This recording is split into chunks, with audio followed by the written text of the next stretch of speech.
Come on, Counter-Strike. Come on, let me hear it. Let's get louder. Welcome to Talk Encounter. Come on, let me hear it. Let's get louder. Welcome to Talk Encounter. It makes me nervous. We're live here. We have Duncan in for Chad this episode. Chad's exhausted. Chad's on a grind.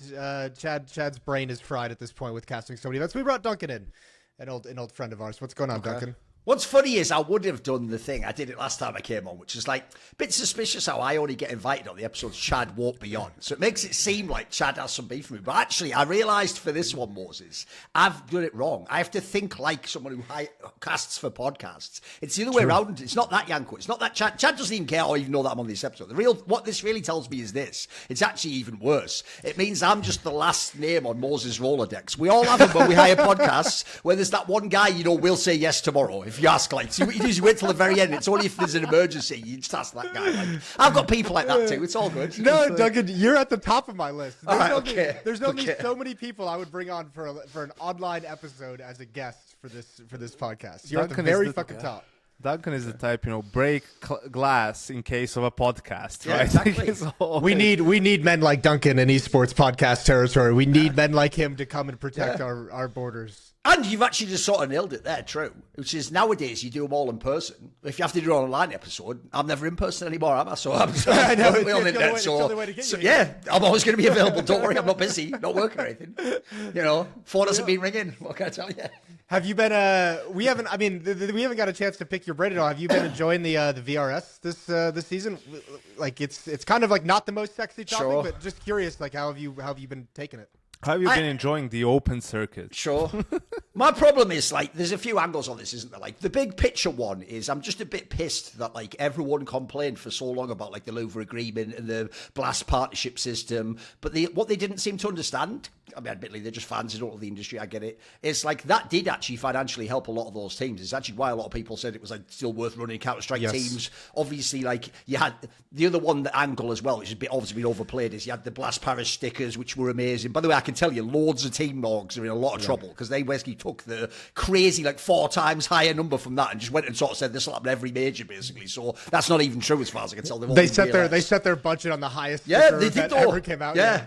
So a mixture of that means that people just thought, like you say, the joke is, you're saying that sarcastically, they thought if we get rid of this, we'll have an open circuit again. It'll be like in the old days. Whereas actually, so far, VRS has made it the opposite. It's actually that, basically, that's why the saddest thing of all to me is the teams that cynically in the player break just bought 3 players, where they definitely didn't want all 3 players. That worked. That just gets you the spot. If you actually try it, the worst example of this is an IP. If you actually try on paper to go up, well, these are the players I want. Good luck. You won't get in the system, mate.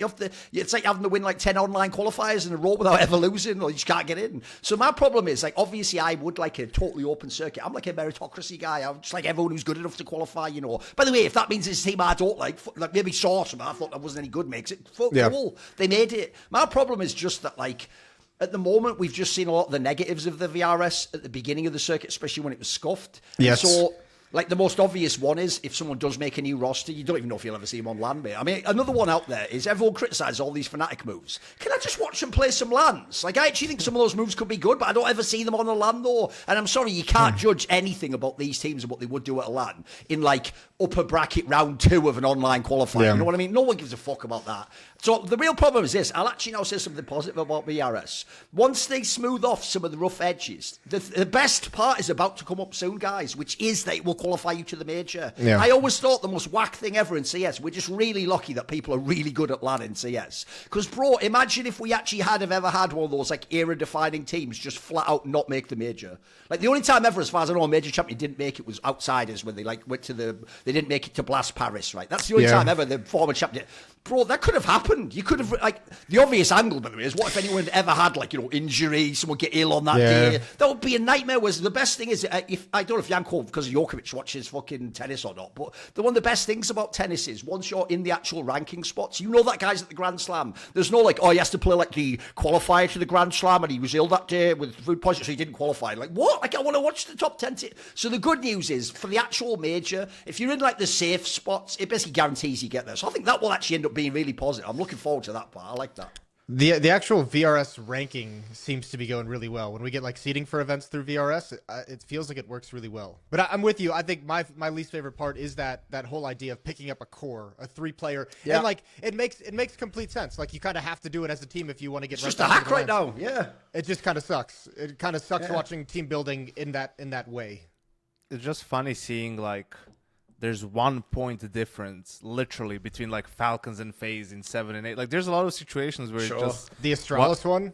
1 or 2 points. Yeah, Astralis a point outside the stage 2 at the moment, having to play the qualifier. So yeah, obviously they'll have to tweak some stuff. I think one of the quote unquote easy ones would let the players hold some of the points, like make it so that if you do make a team, Duncan, like you said, with like 5 different players, but there are 5 good players who've been on good teams, you know, sure, they don't carry like each 20% of the points, but they get a penalty for changing the team. But let's say if you do get 5 good players, they combine get maybe 2/3 or half of the points or whatever, so that at least they get, you know, either... It can't be nothing, can it? You can't start like nothing. By the way, I know what you mean, because it's actually something that, funny enough, Tommy once pointed out, because he's the best guy at running all the numbers. He once pointed this out at the old ESL ranking, which is they had the opposite end of NiKo. They had it where you just had the player points. So his joke was, I think it was at the time, like, Guardian was like the washed player, but he'd been on, like, Na'Vi. I think he pointed out, like, if Guardian had joined, like, a team with it, and he made, like, a team of, like, 5 random players, like, that would automatically become, like, the 25th best team without ever playing a game, which is, like, that's obviously ridiculous. That's going the other player. But I agree with you. Like, if I make a roster in this next offseason, right? Let's imagine I'm like Falcons 2.0 and I go, right, I'm making a lineup of like Ziwu, Monacy, Donk, and that lineup can't start in the qualifiers at 128th in the world. Like that's just insanity, you know what I mean? We've gone too far the other way on that one point. So by the way, one other thing I'll say to be positive at the outset is I actually love that Blasters adopted like the ESL group. I thought that ESL group system was mega with the 2 groups and you 3 qualify. Look, it has its own flaws. Like, for example, you do skip to the semi-finals, etc. But if you actually know how events run, those flaws are actually intended to help the way an event flow works. Like, you don't have the 4 best of 3 quarterfinals. So it's one of those ones where if you worked enough events, you'll just take the rough with the smooth on that one. It is a great format. Like you see, it's way better. Put it this way. Think about how much more compelling this Blast is than the old one, where groups was separated from the LAN final, which never made sense. It never made the storyline makes sense. Think how many times you got like a fluke team qualify, but they're already shipped 2 months later when the LAN comes, and you're like, what was the point of this? Like, spoiler, OG, they did about 1 million times. So there would always be that. And then the other thing was, they were just too short. Like, people think like Kassad's being too mean because he wouldn't get hired by Blast when he calls him a banana cop. He is doing that a little bit. Like, we all do that, but that's what he's even taking a page out of my book. You just talk shit on the one that doesn't hire you. It's obvious, isn't it? If you want to get on my good side, hire me, bitch. Like, there's that one. But then the other side is, it also was just, I always used to say this, they had all the money in the stadium that Royal Arena's bagging, but it would be like an 8-team tournament with a little group stage, and then you just off into like this small playoffs. So it never could feel like kind of 8 or Claw. Whereas like right now, so I said it on Twitter, bro, if they actually figure it out, like if they make one of their events in Blast, I don't know, in the Royal Arena every year, or get some like legendary locate, they could become like kind of 8 and Claw now. They've got the event. This event's banging. It's got all the top teams. Format looks really good. Yeah, I would imagine though that Royal Arena is out of their thing now. Like that wasn't that their last Royal Arena last year? I think that was there a reason why that was though. I have no idea. It was iconic, right? Yeah, I thought. I mean, that event was starting to build up to that point to where it was going to be. Yeah, I thought so. But I think they still have that availability with. I think Lisbon would be a good one for them to target, which is good timing because they're coming here. But Lisbon has always been a really good event for them. So if they can keep building up Lisbon, I think that'll be their new Copenhagen essentially, because the crowd's going to be awesome. The arena's going to be cool. It's going to be loud. It's going to be packed. It's going to be sick. I think they might have heard in Copenhagen with the Royal Arena. There's just been like in a span of 2 years, there's been a CS major. TI was there. Yeah, like there was just a shit ton of big esports event. I think maybe even just like event fatigue, something like a Rocket League, like you know, World Final or something like that. So there's been a ton of events where I guess they struggled a little bit with just filling it. Right to the point where it didn't make sense to rent it out, so they went for a smaller space. But I don't know, I would guess they'll come back there eventually. But I think that's also why I think format is very underrated. Some of these conversations. That's why I said, and if you notice, Duncan, like you look back at Cologne, right, and you look back last 10 years who's won the tournament. It's always one of the best teams in the world. It's Yep. never, there's Absolutely. never a fluke winner, Yes. right? There's someone maybe gets, and actually The big run was a good- probably the a good- closest. a good amount like of times there's a team that sneaks into the quarterfinal or the Yeah. semifinal, maybe that's a little I mean, bit. Saul last year. Yeah, exactly. Big that year that Jason mentioned. There was Movistar the year before Yeah, Saw. yeah. Right, so you have these teams who do it, but to really go all the way, and it's because of the format. It's best of 3 from the start. Yes. It was for a while best of 1 in just the opening game, Yeah. but always the majority of the tournament was best of 3, and then even the grand final best of 5. It's a big arena. There's a crowd. It's also a prestigious event. The teams really want to win, so that's not an event where you have excuses. Where we're really we're ramping up for. No, there's no Yeah. ramping up for that one. So, and that's why it's kind of sad. But even Apex said it when he was doing the interview at Blast, is like that he preferred, the Cluj major compared to the Paris major because it was more difficult to win. I think for Vitality, even winning something like obviously Katowice is way more impressive than winning Paris. Imagine saying that to Blast though. I actually prefer that really old school major I won like fucking million years ago when it was all shit compared to your biggest whatever.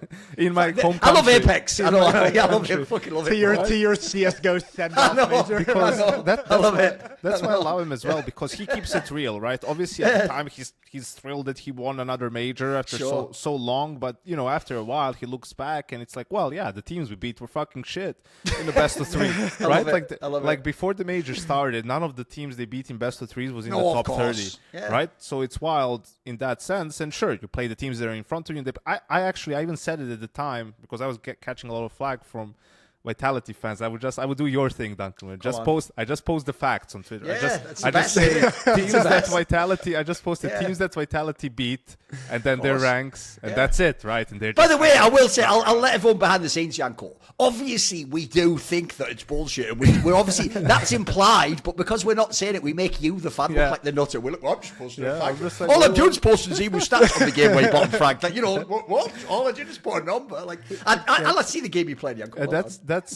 and I was like, because I thought even if they played some of those teams, they would have probably won Sure. because they did a great job of ramping up for the major. Like they felt like they were peaking at the major. So I thought, in a way, they were kind of robbed of that storyline Yeah, they where they were. would have It taken should have down been heroic or a something. Yeah, heroic in exactly. the final, right? Then Yes, you'll be like, yes. yeah. So Absolutely. So yeah, I don't even know how I got here. No, it was just about how we Apex started. talking Yeah. about the format thing. By the way, 2 things on that. One, that's actually also another thing that's going to be dope about this year. Bro, almost every event has best of 5 final. And obviously, look, nowadays everyone's on my side because with MR12, it's just way more manageable. Yes. By the way, that even makes sense if you don't know. That's actually what they did in Quake Live. Quake 3 duels used to be 15-minute maps. In Quake Live, it was 10 minutes. So it meant that you could do a best of 5 way easier because Yeah. one, the 3-0's faster, and then a 3-2 is actually still a great game. So it's going to be awesome. I will say the obvious team that's going to hurt, but they're already hurting anyway, is Na'Vi. They were the one that had the problems in the BO5s. But in some ways, I agree with you, mate. It's going to make it like you were saying about Cologne. It's going to be very hard to fluke event. I mean, like, pretty sure if Vitality ever loses one of these BO5 finals, you must be good to beat them. You can't fucking trip over and do that. There's no way. I think too with I mean the BO5 finals in MR12, like the time limit was the biggest restricting factor Yes. to BO5s in MR15. Yeah. Like that was like the biggest argument against having BO5 finals was they could last No, I get 7.5 you. Yeah. hours, and you can't really fuck with that. You can't really argue Yeah. with that. So I think on top of that, I think we're going to see more teams do the 3rd, 4th place decider like PGL did at Cluj. I think that was actually a big resounding success that I want to see more of, especially since it has VRS implications. And I would obviously like, and I know I'm assuming you guys would also like it too. Eventually, as much as this format works in terms of skipping to semis and 2 quarterfinals and 2 semifinals for the scheduling of an arena, I want to see more events go to 4 quarterfinals. I would like to see more phasing out of the skipping stages. I even don't like the major format where you get to skip to stage 2 or stage 3, but I understand with the number of teams you have to kind of have that built into it. But I'd like to avoid most events getting out of that skipping straight to semis and only. By the way, doing I'll some give you even a quarterfinals. quick, obvious analogy as to why you want this. It's that you want to see the best team play more matches. Like, think about this. Imagine if in the NBA, every time Michael Jordan's Bulls just got to skip to, like, the Eastern Conference Finals. Well, you wouldn't have all those amazing, like, first-round matchups and times when you just... By the way, even if it's just you rinsing a bad team, you want to... It's like, the esports started with pros owning noobs in public servers, that's still fun in a mad way. Yeah. So I'm with you. I know what you mean, especially because the one downside of this format, it's actually why Yanko's right. The other thing they've also fixed is technically ESL for many years kept the first match of the upper bracket, well, in the group stage, as a BO1. The problem was that did make it possible to make a fluke to the arena because you won the BO1, then basically you won one BO3, and then you were in the arena anyway in the round of 6. So there have been odd times when the flip teams made it. That's the old flip side at majors back in the day, just winning their best of ones and qualifying for no reason. Same thing with Fallen's Luminosity before they were good. They used to just win the 2 BO1s. Yeah, that I will say it's better to have the BO3s. Obviously, it's really hard to fluke it now. You know what I've really come to like about VRS, because this could actually be a fun conversation. This comes around with the whole Zonic coaching clip. Should just title this whole episode like "What We Love About VRS." It seemed like a really positive episode. I know. It's great, the system. Yeah, it's kind of scary how positive this has been so far. You think about this Zonic coaching thing where we had the Falcons organization come out and kind of condemn. Like, I get it. Like, my take on it is one. Where are we going with this? If I was Blast, I would have never aired that clip that made Zonic look like that. I would never have done it. Although is it because he was the coach of Astralis, or they have the complete right to air that clip, and there should be no. Oh, they issues. do, of course, yeah. And it's also the Falcons guy who came out and made that tweet. It's his job to get upset about shit like that and protect his players. Yeah. So, despite the fact that I probably disagree with the sentiment, he absolutely should be coming out and saying that and lodging a complaint. But the fun thing about VRS is it has given power back to the TOs in the sense that I hope Blast just tells them to fuck off. I hope Blast just says, fuck it, we're going to air whatever the fuck we want. And if that happens and if we choose to air that, it's completely within our right. And if you don't like it, if you really want to lodge a complaint, don't show up to our events. Don't fight for the VRS points. Just don't come here if you don't like the way we're doing our broadcast. And you can't do that. You can't skip events like that anymore.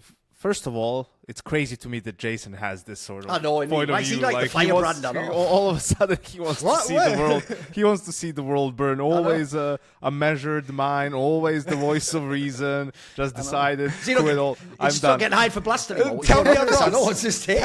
Tell me I'm wrong. No, wait. I have a. I'm not even trying to bash Blast. I'm fine with it. It's just like, what is your response? I know, but be? Like, here's you no longer have the partnerships to make it like you have some effective complaint to change the broadcast. No, it's true. It's true. Sure, but first of all, like, I mean, yeah, in theory they could have that approach, but then you're never, if you ever need anything from, even in terms of like small obligations or anything, absolutely, they will tell you to fuck off. And that's the risk, because the risk that Blast I know, plays, but right? here's the thing. This is what bothers me. There's two things, and I want to hear your thoughts on the second part, Duncan. First of all, I think it was really shitty from Blast to post it, especially with the caption like it was. It was the tweet that was the worst one, Yanko. The tweet wasn't in what he said. Also misleading. Yes. It's like yes. You're pointing it out, and Blast isn't the only culprit. I voiced this multiple times, even on the EPL broadcast, like the stuff we were doing with Taz and like making it look like you're just the cheerleader of the team. True. So you're painting like a picture to the community that's not full and could be misleading, right? So in that situation, does it look a little bit bad that Zonic took a timeout and didn't immediately have an idea or say something? To be honest, I didn't go back to see after which round it was. Could be just that they lost a shitty round and he wanted the timeout for the players to just sort of relax a little bit and breathe. He even tweeted after the game, which I never saw from Zonic, saying he let the team down, so he probably was off on that day. And, and NiKo at the end just sort of stepped in when there was silence. He's like, do you have something to say or should I call something, right? Like for the next round, and that's it. And maybe he did come up with something at the end. We don't know. Maybe he didn't, right? We didn't get the full picture. So I think it was unfair in that scenario to paint it that way. But more importantly, this is what bothers me. And here's where I want to hear your thoughts, Duncan, as well. It's like they're doing that obviously for engagement and because they know, and all of that stuff. But first of all, even that particular game was epic. Like, people were just watching that game was sick. Like you're already getting, whatever. Second thing, and this is the main point, I guess, is we have so many cool storylines already and narratives and everything. Why is there this need to to sort of come up with this shit out of nowhere? Same thing happened in EPL with Ema Clip. When now he's fucking up 7-1 or 8-1 against Tai Lu, or who were they playing? And you pick out in that game the one time they're like a little bit chippy at each other. It's like, why are we doing that? Like, can't we just do the storytelling of the stories that are there? Because there's plenty of good stories, plenty of great characters, a shit ton of history with some of the team's character organizations in the game. It's like, it's just low-hanging fruit for me in a way. Yeah, I understand. I'm with you entirely. I think they have. I think your point about them, that balancing act is just going to be so interesting, which is why I like the power going back to TOs, because it is very much. That probably is something they shouldn't have and tweeted. Also, man, and another go back. thing, this shit with like, oh, Falcons are complaining, bro. Every team complains about like some shit. Yes. Maybe whether it's just usually privately. whether That's the other thing. That's why Scrawny revealing that is actually not as shocking as people whether realize. it's Like you said, loads of people do this when they whether it's making jokes about them, like on the broadcast, or if they feel people are too harsh, or they complain about their media day schedule, and that's the job. Like I was like, when I was a coach at Blast specifically, I was like always having questions about shit. Right? Because like the TOs are always trying to get the most for them. Your job as being part of a team is to protect your players, protect your team, right? Like everyone has different interests and you're making compromises and that's what it is. Like that's how you function in this ecosystem. But every team has someone whose job is to be the asshole. Without not being singled out, and sure, Scrawny tweets about it, right? And then after a couple of hours says there's other orgs as well. I didn't see any fucking tweets when you had the bro drama and Astralis was like fucking trying to scam in a player. True. Falcons are an org that just people love to hate on, and people are hate watching them, and that's all right, but it's a bit hypocritical to like pick and choose and say, oh yeah, this is fucking terrible, this is not. Like of course the manager of the team is going to try to protect the coach. They're under, they know that the players in the org is under a lot of pressure, right? Especially since you added NiKo, everyone wants you to perform, and people are just waiting for you to fail. Even the players have expressed it in interviews, that's they're trying to sort of and that's why they thought Cluj helped them. They got a couple of good wins, so to relieve some of that stress, So obviously you're going to do whatever you can to sort of shield the players in a way and shield your team, so they could just focus on the CES. I don't understand why there's like that's like such a crazy sort of thing for people, because they think it's like someone's trying to police someone's speech. It's like that's not what's happening. And you can't do that. Like no TO or no caster, I would never sort of be like, oh yeah, you can't talk about our team in this way. I was like, well, who are you? Like you don't hire me.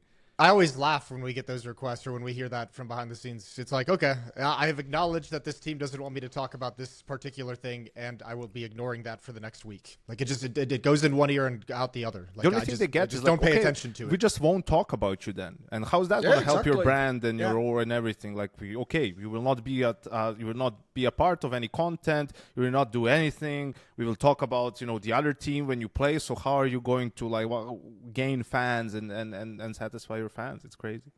But there's a bunch of stuff on this. First of all, I already knew as well this was going to be a nightmare, because the joke is this couldn't have worked either way, this one clip. I'll tell you the actual one that if you're NiKo, you must be like, because mate, this was about to be like Shut Up 2.0. Like you also could have gone the other way, Yanko. What if they've actually had like an awesome game and Zonic looked like he did a good job? Then people could be like, wow, NiKo disrespecting his coach, because that was even the way it was almost presented. Like I know what you mean. The tweet was like something like call something exclamation mark or something. Call something. Like whereas when you listen to it, bro, Nate, first of all, like famously the Shut Up one, that wasn't even actually NiKo being like, shut the fuck up, everyone. It was just sort of like, shut up now, like just essentially like exclamation point. But that wasn't even what this was. Like if you actually watch the full clip, he basically just waits. He's even intentionally giving Zonic space, and then Zonic's just sort of like trying to figure out how do I say this sort of, and then NiKo just sort of says like, that's the key thing, Yanko. He doesn't even say call something. He says something like, do you have an idea or shall I call something? Like it's so different how it was presented. So first of all, that feels like you're either trying to get drama off either Zonic, anti-Falcons, or even maybe like NiKo's a diva angle. Like you could also throw that one in there, which I can tell you they're not a fan of. He doesn't like that one either. So there's that. I think just to give some context as well to people, sometimes let's say you're a coach, right, and you have to understand this as well. Let's say your team is in a 3v1, right? You're about to win a round. You're thinking, okay, what's going on? And all of a sudden you lose that round that you're not supposed to, right? That changes your whole mental image of what's going on in the game and what's about to happen in the next round.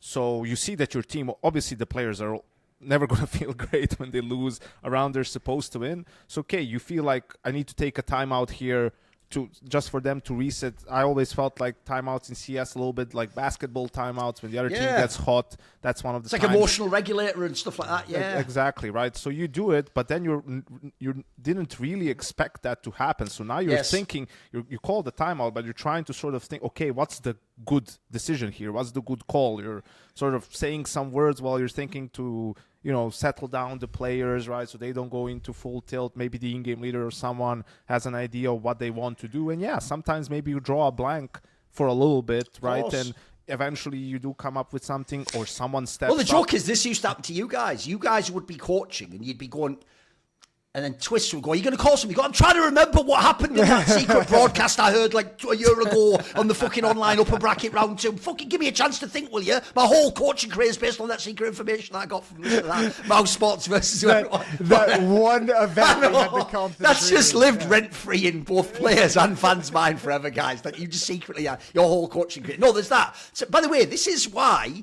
even though first of all, this is where I actually am too fair to a fault. If you don't know, guys, privately and publicly, Taz is one of the actual players who tried to call out and fuck with me like this on the broadcast when I used to work for the Dream Hacks, and I would be saying that like VP was washed or Fallen was over it. He's one of the people who actually tried to do this to me, but the difference is I'm fair, mate. So one thing I'll say is, even those Taz ones, and those Taz ones did sound really bad, by the way, because it sounded like he was saying nothing. I will even be charitable to those, because I know what Yanko's saying as well. People are doing this stupid thing where they really think, right, that when you hear the coach come, he's going to like design a strat on the fly that's like godlike. Like he's going to go, right, here's what we do to counter them with the...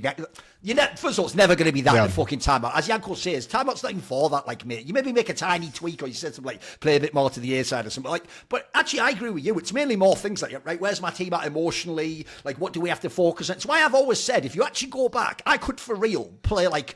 fucking, what do you call it, like defense lawyer for Taz in all those clips. Like, I'll give you an example. You know the one where he just sort of goes like, we have to like win more rounds, guys. Everyone went like, Lord, what a fucking moron. Of course you do. No, that's actually for real. Like, you could interpret that in a way that actually makes sense. What you could be saying there is sort of like, guys, if you let the game get away from you and you forget that we have to actually stack rounds, that you're just trying to like get kills or get an opening or like save guns, or that when we're going to lose the game before we even got into it. Like, same with the pistol one, like we have to win some pistols. What you mean there is like, have extra focus at the beginning of the game. Like, you don't want to just like go like warm up into the game. You want to start with the lead and be a front runner. Like, you can interpret all these things way more charitably. And the real problem here is this: Taz was never saying that to us who's listening. He's saying it to his players. So that's almost like also shorthand. They've had these conversations a million times. Maybe him saying win the pistols does like refocus the idea. Oh shit, that is something we talked about before. We do get slow starts and then we all get like, yeah, I could find ways to do that. Yeah, I don't even think that has to be that bad even.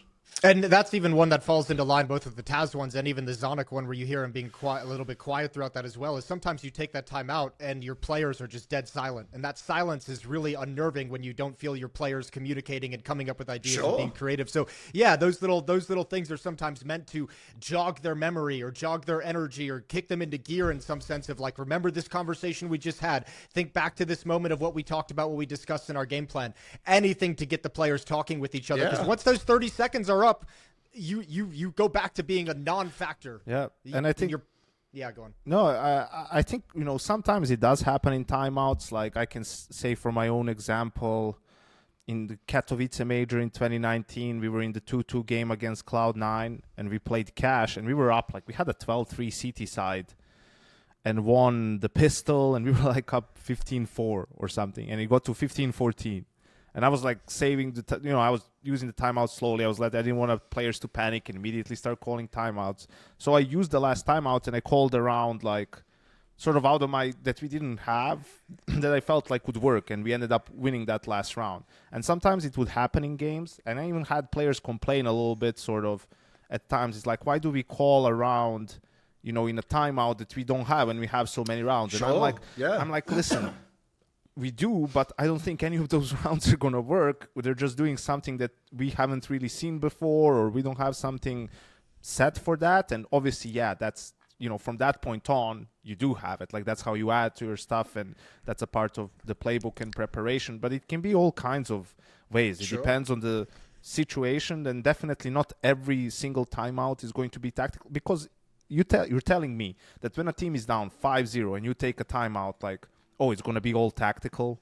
It's ridiculous. It's just a lot of this stuff is prepped. Like, your first couple of gun rounds, like you saw in FaZe's paper from Frozen at blast, like depending of if it's a buy with 4400, meaning without a bomb plant, whether it's with a bomb, like all this shit, like you have different calls already set so that the players could be a little bit more prepared. Bro, my favourite one ever, I don't know if it was in a timeout, if it was between the maps, but it's that one, when we had the first major after COVID, that Stockholm one. If you remember, that was the one where in the Swiss system, Vitality was down 0-2, and it looked like they were going to like go out in the Swiss system immediately after, like, obviously you have Zemu, you hope you're going to like win the major. And if you remember, there was some line where they were like down 0-2. I think this might have been between the games, but you could have done this in a timeout too, where suppose the Apex just really did turn to Zemu like a movie and just go like, we're going to be out in the tournament if you don't start fragging, mate. Like, because remember, that was when Zemu had to like hard carry the suit to like Kyojian era. So like that might sound, by the way, like some like stupid comment. Like, no, in that scenario, you're not really going to go Zemu when you're on T-side Inferno, you're not being aggressive enough on Sam. You're going to just say it like, it's like a fucking, you're just going to go to the biggest narrative of like, mate, like step up, basically. That's what you basically say. Like,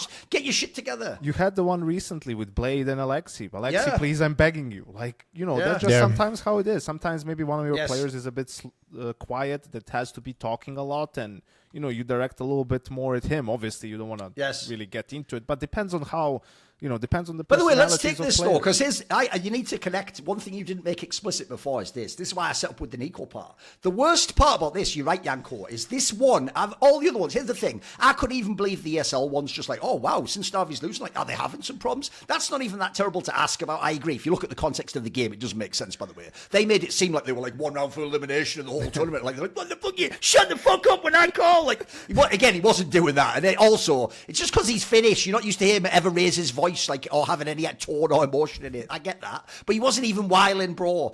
But the worst part to me is they saw clearly with this NiKo one, it's all the things you just said earlier. They were trying to hit the bingo of, if you hate on Falcons, you're going to love this clip. Here's why. Because one, you make Zonic look like a fraud. I can't even believe, that image, Moses? It's apparently like a really famous like American painter, but I forget his name. The one where it's just that guy standing up at like a town hall that everyone uses for like when you're making a bold statement. Are you ready for my bold statement? I can't even believe I get to double down and buy the stock at nothing and penny stocks. I think Zonic actually can coach Counter-Strike. Like, fucking hell. Like, how am I educated? Fucking hell. So that's how far gone we are, by the way. Maybe he's not a fraud. Like, I don't even know that's a thing. So one, everyone wants Zonic to be a fraud now. Two, they hate Falcons anyway. One, because of the money, and then also the other angle, obviously. But then three, because they also simultaneously hate that, like, NiKo honestly got broken up, so now G2's not as good and you don't have a world contender, and Falcons isn't that world contender now. But also, they want it to be, why you would want this, I don't know, but they do. They want it to be that NiKo himself now also agrees with them, the fan, that he never should have left G2. He only did it for the bag, and now he's stuck with Zonic. Whereas the dumbest part about all this, by the way, I can tell you without even speaking to NiKo, I've read so many interviews that I can just tell he's telling the truth on this one. I actually do believe Zonic is one of the main reasons NiKo went to Falcons. I actually do think that is true. Because if there's one thing I've criticised NiKo for over the years, but it would actually make sense in this case, is he does have a track record of just going like, who should I team up with? Fuck, that guy used to get my ass back in the day. And it's like, yeah, that was like 5 years ago, mate. But he has done that many times. So here's the difference, though. Zonic was winning in like 2023, guys. Like, that was like quite recently. So if I was NiKo and I had a chance to go and play with a coach, that's going to be at least top three. And obviously, if you look at like the money itself, that's going to be, obviously, it's one of the number one and number two options. So the idea that we're presenting this, that like NiKo's already lost it with Zonic and he wishes he wasn't in the team, like, we're all just making that up. That is a completely fabricated narrative as far as I can tell. It's just nonsense. And the worst thing is, let's tie this into the broadcast. This is also where broadcasts never understand that they've got their own tone and identity wrong. Because actually, Blast, by the way, in general, hasn't tried to even go like ESL nowadays. Even the skits is more spicy. They'll do a skit where it like makes fun of the famous thing about the play, like that one where Zemu was washed or whatever, or fucking. They'll do those skits. Although, by the way, I will even say one thing you will not get away with ESL is whoever decides when to release those is a prick. You're the clout fan of that. Because the amount of times they do release the skit like that, but they'll release it like when Zemu did have a bad game. I'm like, bro, what are you? If you're going to do it in good faith, you do it like when it's safe, they definitely release it like that. But here's the thing, right? Blast in general hasn't even leaned into that angle. So what I can't handle is this. You guys are on the broadcast. This is what I can't get. If you actually are on Blast, you actually do have to be a little bit more like sort of like clean cut. They don't want a super edgy broadcast. How can it be that the analysts who are the experts can't talk about the players and bring these narratives up and be like spicy with it? But then the broadcast itself can essentially do the same thing and just clout farm. Because I'll tell you the problem. I sort of linked to it there. The person who actually decides the tone of the broadcast, it's not the same person as the social media guy who does the tweet or who puts the video out, who decides the timing. And unfortunately, you do tend in the modern day to hire the like guy whose whole core skill set is scout farming. Like they know how to make something look like slightly skewed, or the timing's perfect to like hitting the. So the problem is you have to decide which it is. If we're going to do that, by the way, I'm for it. Spoiler, I would have done WWE broadcast years ago. Let's just lean into it though. If we're going to do that, by the way, if the broadcast can make it look like Zonic's a fraud and NiKo's mad at him, then don't ever tell me anything about analysts. Let Pimp and fucking Maui go crazy. Then let them just say anything, because at that point we're leaning into this angle of like we're going to play with big narratives. If we're being a button-down broadcast, I actually agree that the teams are totally fine to complain about this, because that one did look like you did. Here's the thing. I'll give you something as a content creator that does piss content creators off. If I do an interview and I put a quote headline, if a fan just doesn't like the sentiment of the headline, they'll go, you quoted it out of context. It's like, well, sometimes I didn't. Sometimes that was the sentence. It's just I can't put the whole interview in the headline. I have to put a sentence, right? But I understand, some people do intentionally make a sentence that you listen to the sentence before and you're like, oh, I didn't say that. You did do the latter on this one, though. You did on this one try to make it seem like something you yourself know that clip wasn't. That's what I don't like. It's like, mate, by the way, there's plenty enough real drama in CS. You don't need to fabricate any of it. Like, why do we need to fabricate it? I mean, we all know, like, the social media department and the broadcast are two completely different verticals in these companies, and they don't really communicate and kind of nail down the tone of what they both have to go for. And social media people, these clout farmers, they get to operate on different rules because they are slaves to an algorithm. So they get to do whatever the fuck they want, essentially. As long as those numbers get pumped up and you stay in the algorithm, that's a good job for you. Like, I had a joke like this back in the day, which is, you know, when ESL started using that, like, music label, so they had all that, like, different, like, fresh music that you never heard of before, because it was, like, some nobody person, but they were, like, you know, vaguely mainstream, and they had, like, a licensing deal with them or whatever, and they'd put all that music as the break music. I always used to say, I don't understand what the concept of this broadcast is, so I'm not allowed to go on and make an edgy joke, but then the music's like, I take 2 Percocets, not a line of coke off this bitch's ass, like, so basically I didn't have a beat behind it. That's not the problem. Like, wait, you know, what's the rules here? Like, what are we doing? Like, Sarah. That was the song I was thinking of, because it was just. Here's the thing. It sounds like a really chill song. If you ever look up the lyrics, so it's pretty wild actually for an ESL broadcast. Pretty edgy. I still remember us like sitting in a green room, just like relaxing between games and hearing the lyrics, and I would like it's wild, isn't it? Look over at Yanko. I'm like, did they just say they're going to take cocaine to feel their heartbeat? I know. I think though what you said, Jason, about the broadcast is that there's not a better example than Duncan. Duncan is a different person on Twitter, a different person on YouTube, and a different person on the broadcast. So it's like different goals. It's the way the industry works right now, is different content and different kinds of content and different things geared towards different platforms, and different things work on different platforms that don't work on other ones. So yeah, you have to have, if that's the route you're going, you have to have a unique angle to your Twitter content versus your YouTube content versus your TikTok or YouTube Shorts content, whatever it might be. Stream content is going to be different. So yeah, it's just the way the industry works. You also mentioned drama, Duncan, like we have plenty of it. But what about this weak ass shit from JL, man? Oh man, like, isn't that a bummer, bro? Not wanting to shake a dude's hand. I can understand the one scenario in which that is justifiable for me is if a guy across from you is like personal at you. Absolutely. He's calling out like your family and some stupid shit like that. It's like, that guy's at best I'm not gonna shake his hand. At worst we're gonna have a few words, so. But that didn't obviously happen with Xantares, right? Like, he was just like in-game shooting his corpse or maybe screaming a little bit after rounds.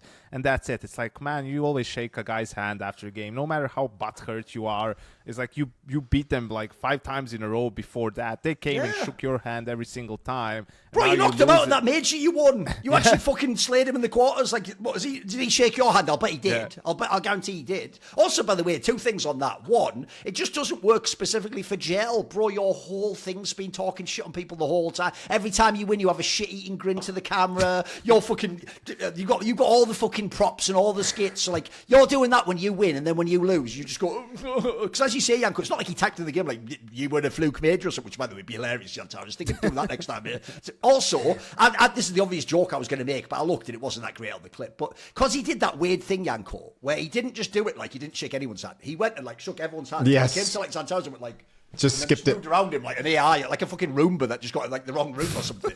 But the weirdest thing is, I was even going to make the obvious joke, which is like, to be fair, guys, he did have his hand out. Maybe he missed. Didn't you see the game? Whatever. See that I'm going with that. I agree, because here's why I'm actually genuinely disappointed with Gel.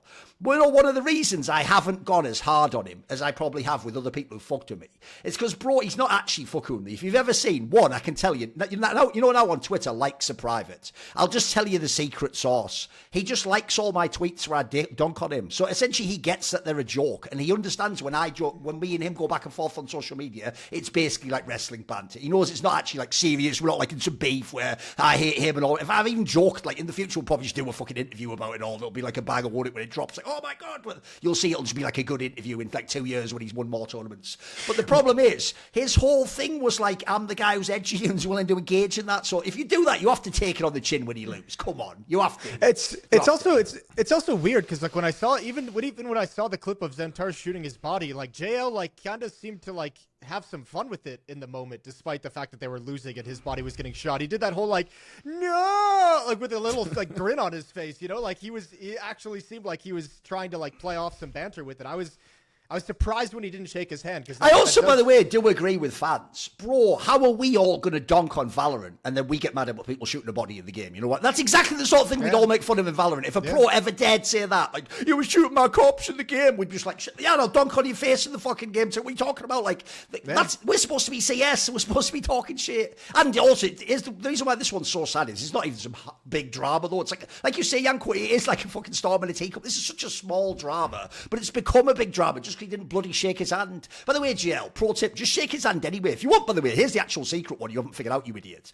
They don't have mics on you. Just shake his hand and then lean in and go, dickhead. Or something. Just do that. That'll be straight fire, mate. Then you'd look like you shook his hand, but you don't get any of the haters on Twitter. There you go. That's what you do, mate. Yeah.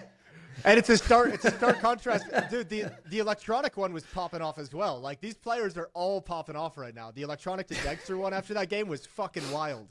I did like the one though where Team Spirit, when they beat VP, did that one where they edited that clip of Electronic on Twitter and they just made it that when he was turning round, they made it as if he was talking to them when they just beaten him and he was saying like, well played, you did a great game. Like, it was like, because by the way, the sad thing on that one is we didn't have a translation at the time, so we didn't actually know how spicy what he was saying was. That's what I was going to ask you. That was fire, mate. Did you get your sneaky Russian translation out? Yeah. No, he was saying some shit apparently, like, you know, like, hey, shut up, talking or whatever, like, you won't beat me or something. No, it was actually fire. Like, sadly, if he'd said it in English, it would have been way better. Yeah. Yeah. Fuck. That was a crazy game, though. How Falcons managed to lose that one, man. I was like, I think it was only yesterday they just, you know, I messaged NiKo just to check like if he's alive, because that's one where you're like having dark thoughts. Oh, man. You know, that's another thing that really bums me out is that at the moment there's no rhyme or reason as to how these narratives are being constructed around teams that are like up and down. Like, I'll give you an example. At the moment, because people like the players, everyone's giving the craziest leeway ever to both G2 and Team Liquid. These teams are allowed to literally, if you don't know, guys, here's the teams that G2 has beaten this year. They just beat fucking Mongols. That's it. You know, the other team they beat is Falcons, who you all tell me shit. So how can they be shit? But that's my only other good win. If you go and look at G2, they've beaten no one, mate. They've beaten Pain. Yeah. That's it. You know what I mean? Like, teams no one cares about and no one... But G2 gets treated like they're still like sixth best in the world and they're going to mix it up. I don't get it. Same with Team Liquid. By the way, Team Liquid doesn't even make the playoffs most of the time, but everyone's just like, fine, because we're all like nerds. We know it's an upgrade. They've got some good firepower. Twist is pretty... Yeah. So what's weird is those two teams sort of get a pass. But bro, if you're FaZe and Falcons, you'd think they'd came last place in every tournament, get 13-0 at every map. Like, I keep saying this to people, even in the game FaZe just got 13-0'd in. They almost 2-0'd it like 1 second before that. Like, here's what I hate, Yanko. I know obviously you're on the NiKo side, so you're going to be able to see the like fair side of this. But like, not only is FaZe, actually, their real problem with FaZe is this. They play to the level of their opponent. So it means when they play bad teams, they're in a close game. But people forget they're one of the only teams, by the way, in this Vitality streak that almost beat Vitality. They actually took Vitality to the limit academics if you go watch that. So first of all, I see flaws in FaZe, but there's a lot there to like. And the worst one ever is Falcons, because, bro, people are continually rebooting the narrative of last year that they're going to lose like every game and they just lose all the time of this shit. It's like we said in this game, mate, you can certainly criticise them for not closing the game out or like having some sort of issues adapting when the opponent... But, mate, they were in position to win all these maps. In fact, I think Falcons is actually slightly underrated in that sense. Like, there's loads of games they're in, mate. I've even seen... They even do the thing where, like, so say they lose their map pick. That's a terrible sign, right? They'll win their opponents. Like, they're not shit. That's what I hate, is people acting like these teams all just suck. You can, by the way, cheer against them if you like another team, but spoiler, at the moment in CS, these are all top 10 teams I'm talking about. Like, FaZe and Falcons are definitely top 10. What are we talking about? or 11th or whatever. I think I talked about this in Katowice with Virtus Pro, man. Like, these narratives, because there's teams that people just like to hate on. Virtus Pro is also one of them, and for some reason, Electronic... Oh, they do reboot last year's narrative, don't they? They act like it's all wack players. Yeah, Good. Electronic it's a good team, too, and it's like, and obviously they didn't look too hot in Katowice. Still made the playoffs, by the way, which no one expected. Didn't look too hot in that tournament, but they changed 2 players and an IGL. Is like, why do we give so much time to all these other teams that maybe just made one roster change or even like a player in the same position for another player? And this team who made the massive change, oh, they're dog shit. Electronic can't be a good IGL. Like, this team is terrible. It's like, I'm not saying they're great right now. Can we at least give them like a couple of tournaments and some time to practice before we can really judge them? And lo and behold, after some time to practice, they show up here and they don't make the playoffs, but they look a lot better. Their T sides look, obviously like they know what they're doing. There's my point. It's not. You don't bail on these teams. There's something there on all these squads, mate. Yeah. I think at the moment it feels like to me when I mean, look, maybe I'm overthinking it, and this is just fans being a little bit too judgy too quick. But I think there's a disconnect in like the timing that we used to have for teams making roster changes, and when we would start to see the results of those. You could normally see that in like, at different stages in CSGO, you could normally see that within like a month. And I think now the game has gotten so complicated and so many more layers and so many more protocols and so many more conversations that need to be had that time is probably closer to, I don't know, maybe 2 to 3 months before you're going to see if a team has potential, if that roster change is going to make those improvements. And I think that disconnect in timing is causing a lot of weird, overreactive, emotional, quick judgments of where a team is at and where they can be. By the way, the funniest version of that is just Mouse, because they got judged when they didn't even have Spinks. People didn't even mention that Zelix guy was playing and that Spinks. Because remember, the one angle on Mouse that people always missed, I won't blame people, it's that you have to think like 2 orders in. People only looked at Brolan and Shuhei, and it's like, no, you've upgraded Brolan to Spinks, bro. That's the angle. Like, you're right, the IGLing's going to be different, but like, that's an interesting prospect already. Like, I'm not going to bail on that team after one event. And that, like I said, people actually did have to kind of act like that was the team. Like, it's going to come last to lose every game. So that's why, even though I didn't think they'd win Cluj, you've seen, like, actually, they're way better than everyone thinks. Again, you can't write them off after one event with a stand-in. Yeah, but Mouse is so unique in the sense that most teams that make roster changes like that, you look for the progression upwards. With Mouse, I feel like I'm more concerned about the progression downwards. Like what happens 2 months in when Brolan has to IGL and the Shui ideas start to kind of fade away into the background. What happens when they have to create brand new things? What happens when they have to change things? So Mouse, I feel like, is the opposite progression where it's like, is there going to be a drop-off, not how far can they make it? And I think also people... but that's also our job, mostly analysts, as to when you talk about these changes, it's not the same ROPS coming in for Spinks and Elige coming in for ROPS. Yes. And we were making that point on the desk, and obviously they're saying it in interviews. Like, this is not like, this is going to take us a long time. Kerrigan is saying, he's just hoping by the time the major comes around, like that's when they have figured it all out. Even when we were on FaZe, when we brought in Brokey and Cold, right? First iteration of the first positions where Brokey was the lurker and Olaf was the AWPer, because it was like, well, Olaf's mechanics are a little bit like falling behind. Let's put him on the AWP and let's let the kid blah blah blah blah. Obviously, and we even won a tournament with that sort of position role set. But then we saw, okay, we really need Olaf's experience on the lurk and his space creation and blah blah blah blah blah. Game sense, and then Brokey mechanically, let's have him like play with the AWP a little bit. Maybe there's something there. And that was after like a season, like first 3 or 4 months of the team, and then when we came into that in 2020, like that's when we played our best CS. Unfortunately, then COVID happened. But by the way, you do know, you need to figure this out. I think you're right as well. That's actually something to tie into what you were saying there. That's missed about the FaZe Clan one. The FaZe Clan one is treated as minus ROPS plus Elige. No, as shown in Nero's article about like how they all trade on fucking Elige, it made actually almost like half the team change their like role in the game and like how much resources they take and what space. Like it actually allowed everyone to do a little change. It wasn't just one player for one. You're not basically comparing Elige's numbers to ROPS's numbers or how many rounds you actually have to look at things like, for example, if you don't know, guys, like Rain's way less aggressive now. Even Brokey's not like some maniac. Like it actually has changed up everyone's like dynamic in the squad. So you're not really just adding one player. You actually, it's almost like you've made roster moves. You just put the same player in a different spot. And though. For them, it's tough because Rain played some of those spots when we were on the same team together because NiKo had the star positions, right? So then when NiKo left, Kerrigan came back in, Rain started playing Yard on Nuke, and some of these star positions, and that's when he had an uptick in performance. So now you're like, yeah, Rain played this before and he could do it, but you're probably going to get less output from him then. Oh, of course. And it's already been,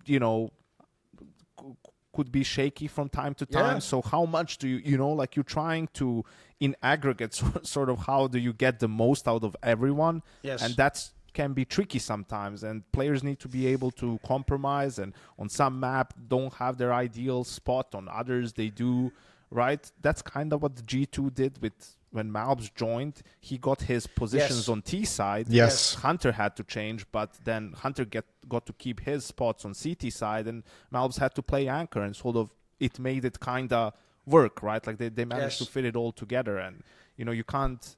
Sometimes it takes a couple of tournaments and a couple of games to really see where are we lacking. Like maybe it's working really well on, let's say, Dust 2, but maybe we feel like on Nuke, we have to put Rain on Yard, and we have to make it so that other guys have to sort of take a hit, and maybe Elise, you just have to play fucking door, deal with it. Where are you guys at with FaZe right now? Do you feel like there's a lot of red flags popping up? Are you panic mode with this FaZe lineup? Because I thought they'd be better out of the gate. I know what you mean. I thought that this was a team that was going to be primed to have like a really strong honeymoon period, and it couldn't be further from a honeymoon period. It's actually the complete opposite. So I think when you look at the tweets from Kerrigan out of these losses saying, disappointing, and we lost too many good rounds. When you look at the comments from Elise in the post-game interview saying there's a lot of discomfort, he's not feeling comfortable and confident in his roles. It feels like something that should be red flags, but I'm not sure if I'm quite in panic mode about FaZe yet. Here's why I'm not, because one, people are forgetting they did skip Pro League, so as a result, they actually haven't played that many LAN. This is the third LAN, basically, because remember, the problem they had was this. The Blast Bounty one, they lost the online match to Peers, didn't they? So they never got to the LAN. So first of all, I don't judge them on that one particularly. I want to see, with a brand new roster, I need to see it on LAN. And spoiler, by the way, even this god like Vitality actually wasn't that good at that first event anyway, when they got to the LAN. So I never judge the first tournament of a season anyway. Like, you never know. It's the Mickey Mouse fucking up and down. Someone's good, someone's bad, you never know. So they've only played 3 LANs. When you go and look at them, look, I will say it definitely hurt them they didn't win Cluj, because once they got to the playoffs them and Eternal Fire were the only teams everyone respected. So you were supposed to win. But I tell you what, it doesn't look as bad now. Like, I think Falcons isn't terrible. I think actually Mouse has shown they're pretty good as well. So some of that's not as bad in hindsight. The bigger thing is, like I said, first of all, go look at when they got eliminated from the other 2 LANs. Katowice, right, they had to lose to Vitality, who at the moment, by the way, no one can beat. And they actually have a great game, like I said. Then you have this more recent one. Bro, if I look at that bracket, I don't expect I'm playing Spirit as my last game in the fucking tournament. Like, Spirit's really hard for almost anyone to beat right now, so I think that's also a really hard one. You can certainly look at that game and go, could you have played better? So here's the thing. What you said earlier, Moses, I would say it's more like the next events where I'll start to get worried if they're bad. Obviously, the major, if they're not good by then I'll write them off for the season. But I still give them a little bit more leeway, and here's why. Because this isn't actually, one of the reasons I think we all in our brain thought this would be like if anything, the one that should hit the ground running, is because actually it seemed like as an outsider who doesn't know their team dynamics, it seemed really obvious. I actually thought the reason this fixes everything is what you've actually lacked in FaZe Clan that whole time, seemingly, was aggressive riflers. Everyone was playing too passive. And I've always said, if you ever see when FaZe sucks, it's when Kerrigan goes in first, and it's just Kerrigan goes in and dies, and there's no follow-up, and it's just, you've just thrown your player away for nothing. Whereas if you see how Kerrigan plays, the reason he's mega sacrificial is because then if you have like a Twists or an Elise coming with him, then they clean up the round, don't they? And suddenly you've got the bomb site open. I thought there was a line, I think it was actually Freiberg who said this on Twitter at the Perfect World Shanghai Major. He said online on Twitter something like, have you ever noticed now when the other players in FaZe actually frag, suddenly every Kerrigan mid-round looks genius? And he's right, like that mid-round looks stupid as fuck when everyone just baits each other and plays too passive. So when you had the Frozen Rops lineup, there was something off with that, like how much space they took, how passively they played. There was something that like disconnected from the essence of FaZe. So you think, right, Elise coming in, first of all, the way he played in Col looks perfect for FaZe. You go, bro, bring it on. Think about how fucking aggressive he was on the T-sides there. You think it's going to be awesome. You also immediately think, and this was true, it's going to immediately put Frozen. It's not just Rops leaving. It's the fact that because you got the aggressive rifle, now Frozen's just got mate. You got all the leeway you want. You can just play your style. So I have to say, I don't actually blame those players. I actually think, by the way, Frozen has rediscovered his game. He's one of the best riflers now. By the way, he's also really awesome at trading Elise. If you don't know, guys, that combo is actually dynamite. Elise himself, actually, I think, has played pretty well. The problem is this. there's two angles I want to bring up here that I want to throw it to you. One is I do think the person within all this equation that I was really shocked when I looked at that Nero article about how they traded Elige was that Brokey's playing more passive. Like, bro, if that's not who you are, Brokey. Like, if I want you in my team, by the way, this is actually what they did. Funny enough, I always compare him to JW. This is what they did to JW in the end in Fnatic. They were like, look, your aggressive moves aren't working, so just play passively and play off. But like, then you haven't got JW anymore. Like, what's the point in having him in the team at that point? You have that guy to be who he is. So one, the Brokey angle doesn't help. And then secondly, I also think because the whole thing was set up, think about it, we're redoing the Twist narrative. It's like, right, this is where Elige is going to come to FaZe. He gets Carrigan, he gets the European player. It's his time to win everything. That was the narrative, right? So the problem I do think is pure speculation. I haven't spoken to him. I think also Elige right now tries to do too much, mate. I think he actually feels like he is the guy walking in the dressing room where everyone else has won except him, and now he has to be the guy who like, sacrifices everything, does everything, goes in first every time. And one thing I do hate is when star players, I actually think people like Simple and NiKo have even done this in majors before. I hate it when a star player feels like he has to carry the game. You're never supposed to have to carry, because you know that's where you just like make moves you wouldn't make, or you think I have to take this fight, or I have to be aggressive, and you do too much. Like in a team like FaZe, I feel like if I'm Elige, you were never supposed to 1v9 me. You're just supposed to be a player within that constellation. Yeah, Simple was probably the most egregious example of that, of trying to do too much. Definitely. Even at his peak, and even at his best, he would do that with frequency. Yeah, I don't know. I don't know why the Elige move. I'm with you. I think he's still playing well. There just seems to be something important. There seems to be some critical impact missing from FaZe at this point. And I don't exactly know where it's missing from. I think the problem for FaZe was they did, like the NFL team would do in a draft. They just pick the best player available from their board, sure. right? Even if they're strong on the position. It's like, well, why would we go out of our way to just make it work? A good player is a good player. Yeah. And also FaZe is a team that, especially with Carrigan, he's a big voice on that team in terms of the moves as well. It's like he doesn't want a fucking young player that may struggle on the big stage or anything. He wants a proven competitor because, they're still in win now mode with this team. So you're like, fuck it. Elige has been playing really well for complexity, Rain, Frozen, like we'll move some stuff around. I'll do some sacrifices. It won't be easy. We'll have to figure it out, but I feel like I can make it work eventually, right? So, just to end, like what Duncan said too, like they've lost to some really good teams. I mean, Eternal, Fire, Spirit, Vitality. These are teams that make playoffs every single time. Sure, you have the Falcons one at Cluj, but that's also that was even a NiKo having a great vintage. series. He was MVP of the tournament, and then obviously the one that stands out is the Astralis one. But that's the third place decider. Exactly. Like they're not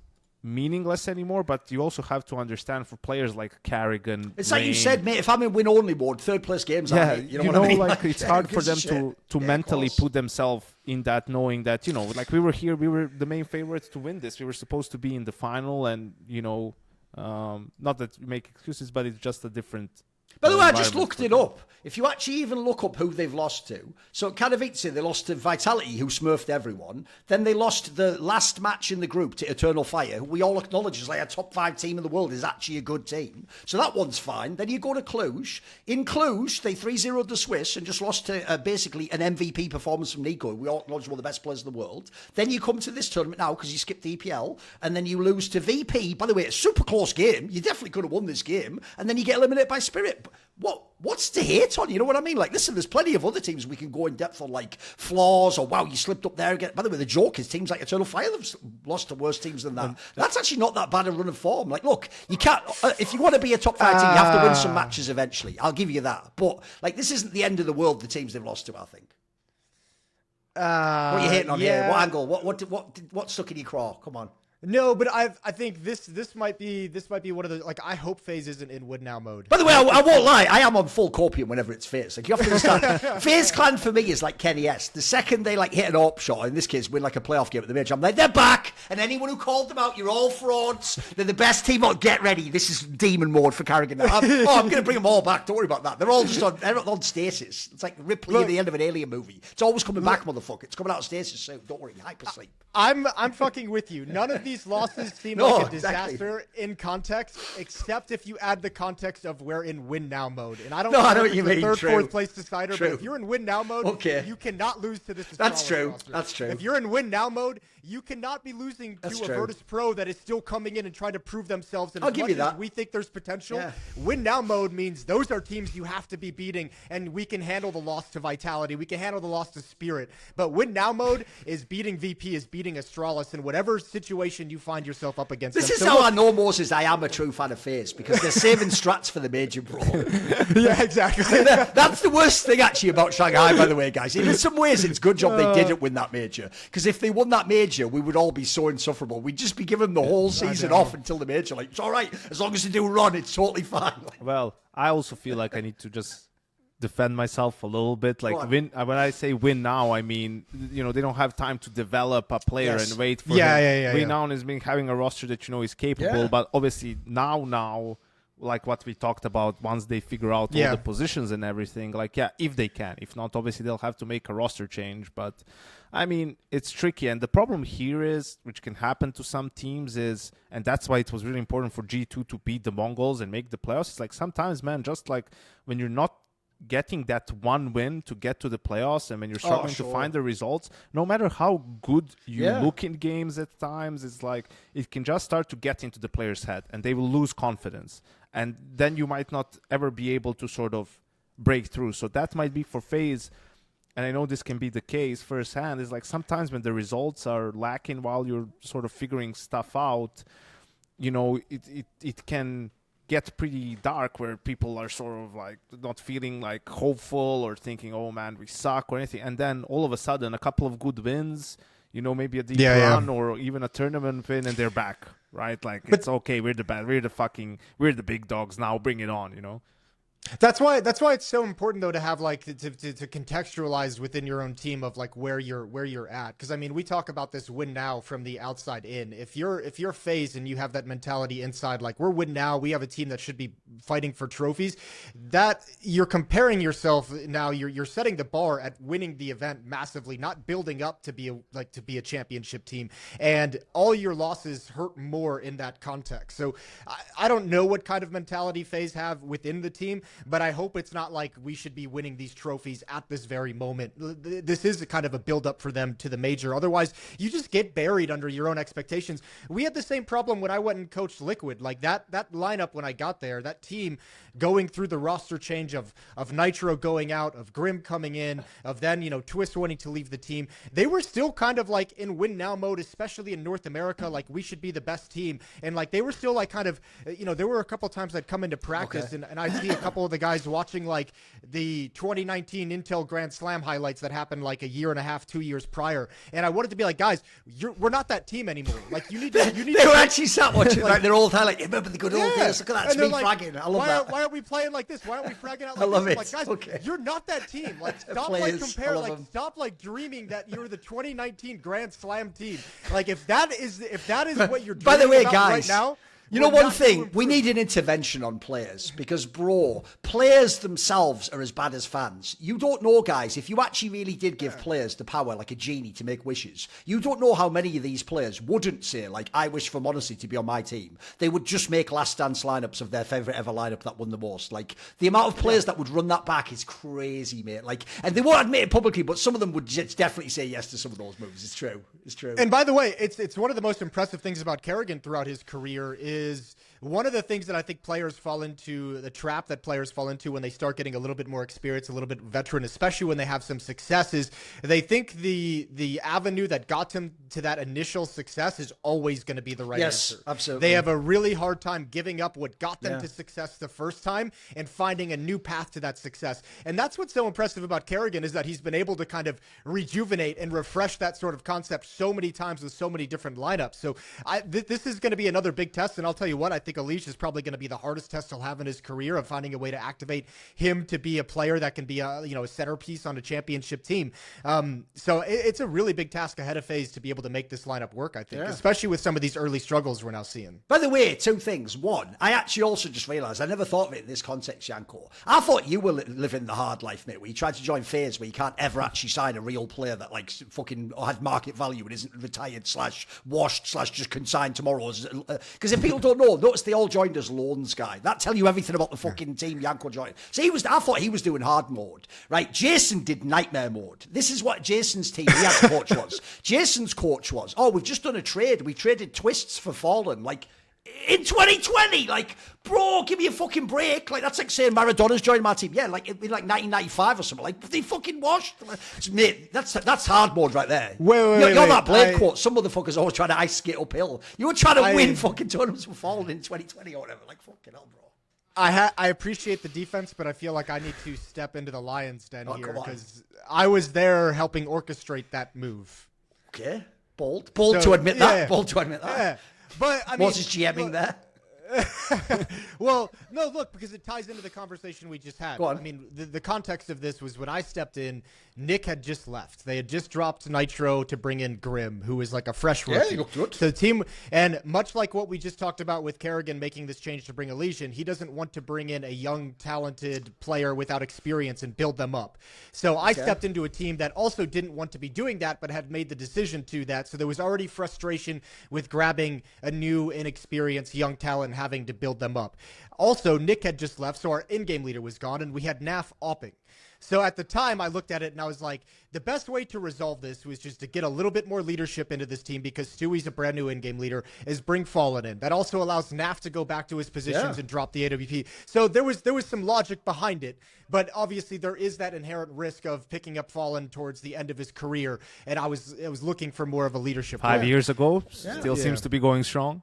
Listen, first of all, other people have also fallen for that snake oil, so don't worry about that. Like, it's still going. It's still going now, exactly. And then also, secondly, that's all well and good. Those are all great reasons that make a lot of structural and dynamic sense, but it's funnier to just say that you replaced Twist with Fallen. Then you sound stupid.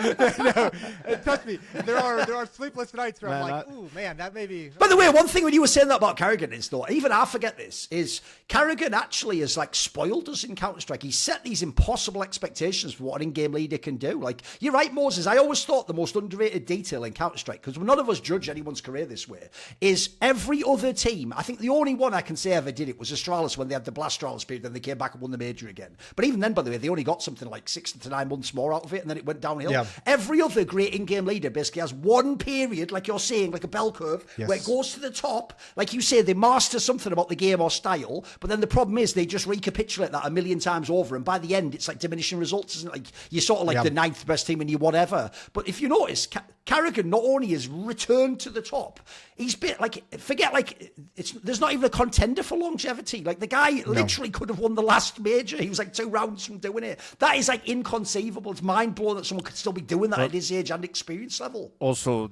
who he beat on the way to he beat the 2 teams that were beating them all year long, right? In Vitality and G2. But yeah, I think also that's like you watch FaZe, for example, in Shanghai in the playoffs, and their approach on the T side and how they're doing it, and you're like, this is fucking beautiful. Like, everything makes sense. Like, things that they're doing early in the half set up things for them to do later on in the half. It creates room for specific players at specific timings to make moves, and then obviously, like you pointed out earlier, those players then need to make the moves. But when they do, and people are playing on a good level, like, it's just beautiful to watch, right? And that's why I think there's teams that get a little bit lost in how they set up their game, right? Because, it is more individualistic and everything, but, I feel like it's always cyclical, and the more things change, the more they remain the same.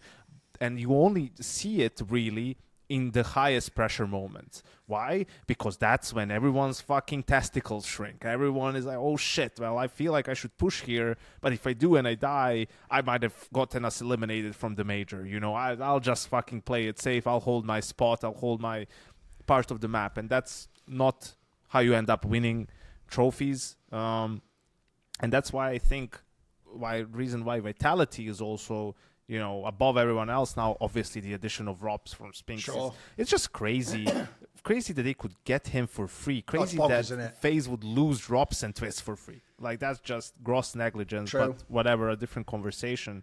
But it is also because when you watch them play, they're just fundamentally very sound. Like, they don't give you there's not too many openings to punish them. Like, utility usage is really good, and obviously every single player on that team is playing with a ton of confidence, so they all are taking initiative, they're aggressive and taking space, putting pressure on your opponents, and there's also, of course, the element of the fear factor when you go up against them. They're even bigger in your eyes, right? Like, you're just, they might be here, they might be there. You feel like they're everywhere as if there's 7 on them of the server, you know, and not 5. So yes, I think some of these other teams, like, don't have the plan set up as much. Like, for example, maybe someone like a G2, and it's not a condemnation, you know, on the IGL and coaches. Well, just like philosophically, they maybe see it a little bit different because all these teams are different. You play so many games. You always feel like you need to be changing shit all the time and have like small changes and small stuff, but that's why you end up lacking consistency, because you're doing all these different things, and at times they're not random, but they're not as connected, right? And then for the players, you feel like you have to do a little bit of everything, and maybe lacking a little bit of confidence in some of the key moments. Well, it's kind of interesting because like there's like a string of teams that we would normally say are going to be some of the best teams in the world that are struggling right now. And if you just look at like the rankings, the HLTV rankings, it's like you have Spirit, Vitality, malbs, Eternal Fire, and Mongols, who all seem pretty much set, and like their ceiling can maybe vary a little bit. But the other teams we expect to be competitive, your 7, 8, 9, your G2, your FaZe, your Liquid, they all have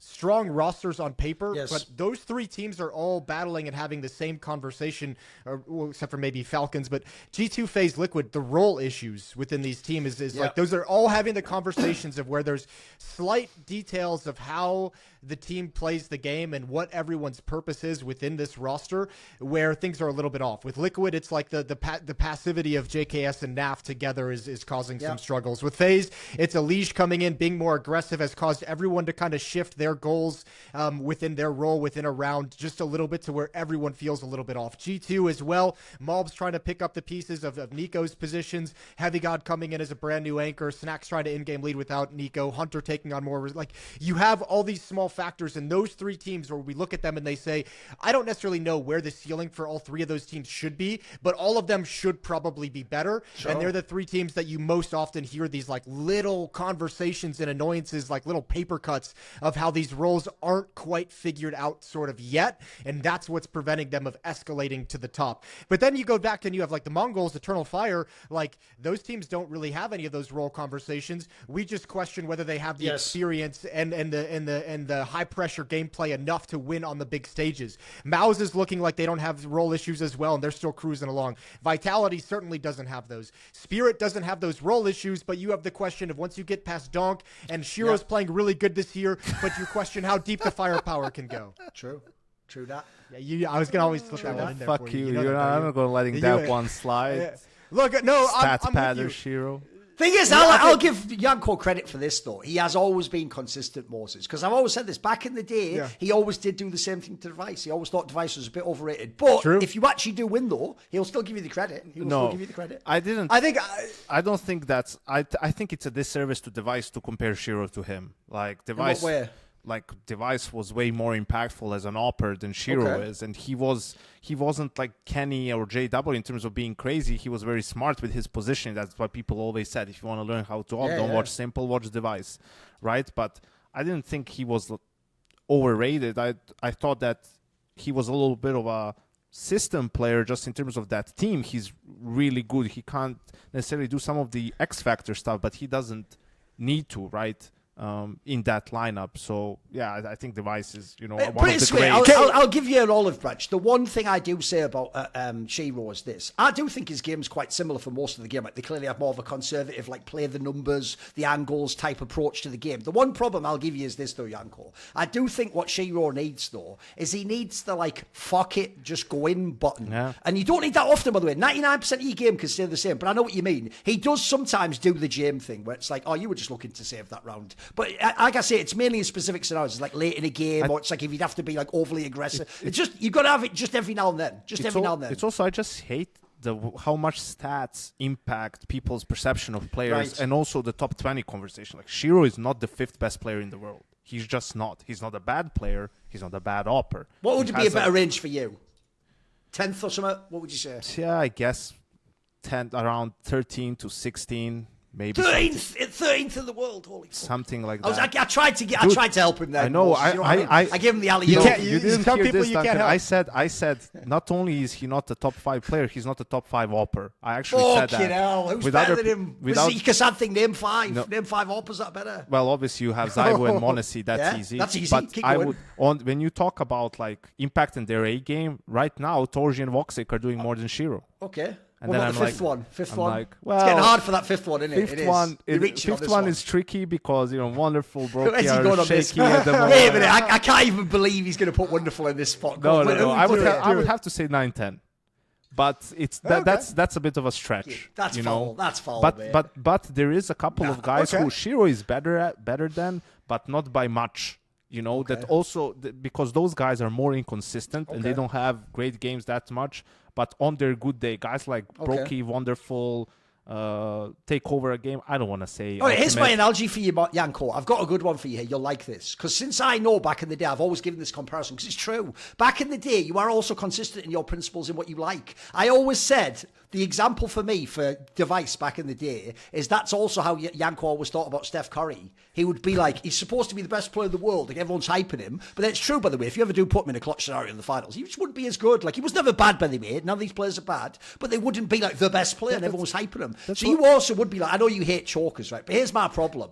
The idea that you're then going to go, like I get the angle that you go on the Shiro one here, but now you're going to tell me 9-10 is better. Like there's 2 things here, guys. Well, One, 5th guy is a stretch. Sure. You should have just kept that he wasn't top 4. That's spicy enough, by the way. But here's the problem. One, you say 9-10. I think as a meme, everyone watching this show, don't make it that Yanko's a Shiro hater. Make it funny by making it that he's the biggest 9-10 fan ever. Because, by the way, that guy is going to betray him so fucking much in playoff games. It's going to be hilarious. So if you make it that Yanko loves it, hey, this is Yanko's best AWPer in the world, that's going to be more funny than saying he hates Shiro. And then secondly, I'll give you the basketball analogy. This is where being fucking all Serbian and all machismo is going too far for you, Yanko. It's making you actually overrate people. Because if you want the analogy, yeah, Steph Curry maybe didn't carry. But this is like instead you're telling me like what's his name? Like, what's the name of that guy?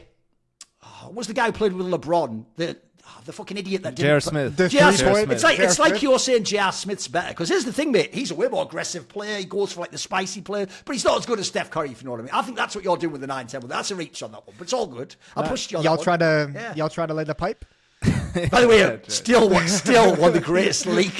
Here's what's mad, Moses. The way you know you're actually a gangster is when a leaked DM in some ways makes your reputation better. I know. Because that, It just makes that you for more any of a other. By the way, if that was like LeBron, that would be like really shameful. Like, you know, it'd be ruining his whole image. Yeah. The fact he actually sent a DM because it was. By the way, guys, if you don't know, Shameless. all it was the woman just did like a sort of like eyes emoji or something mad like that, something super simple, and he just goes like trying to get the pipe. And said, I might even just drop the screenshot over this video. like listen, you should.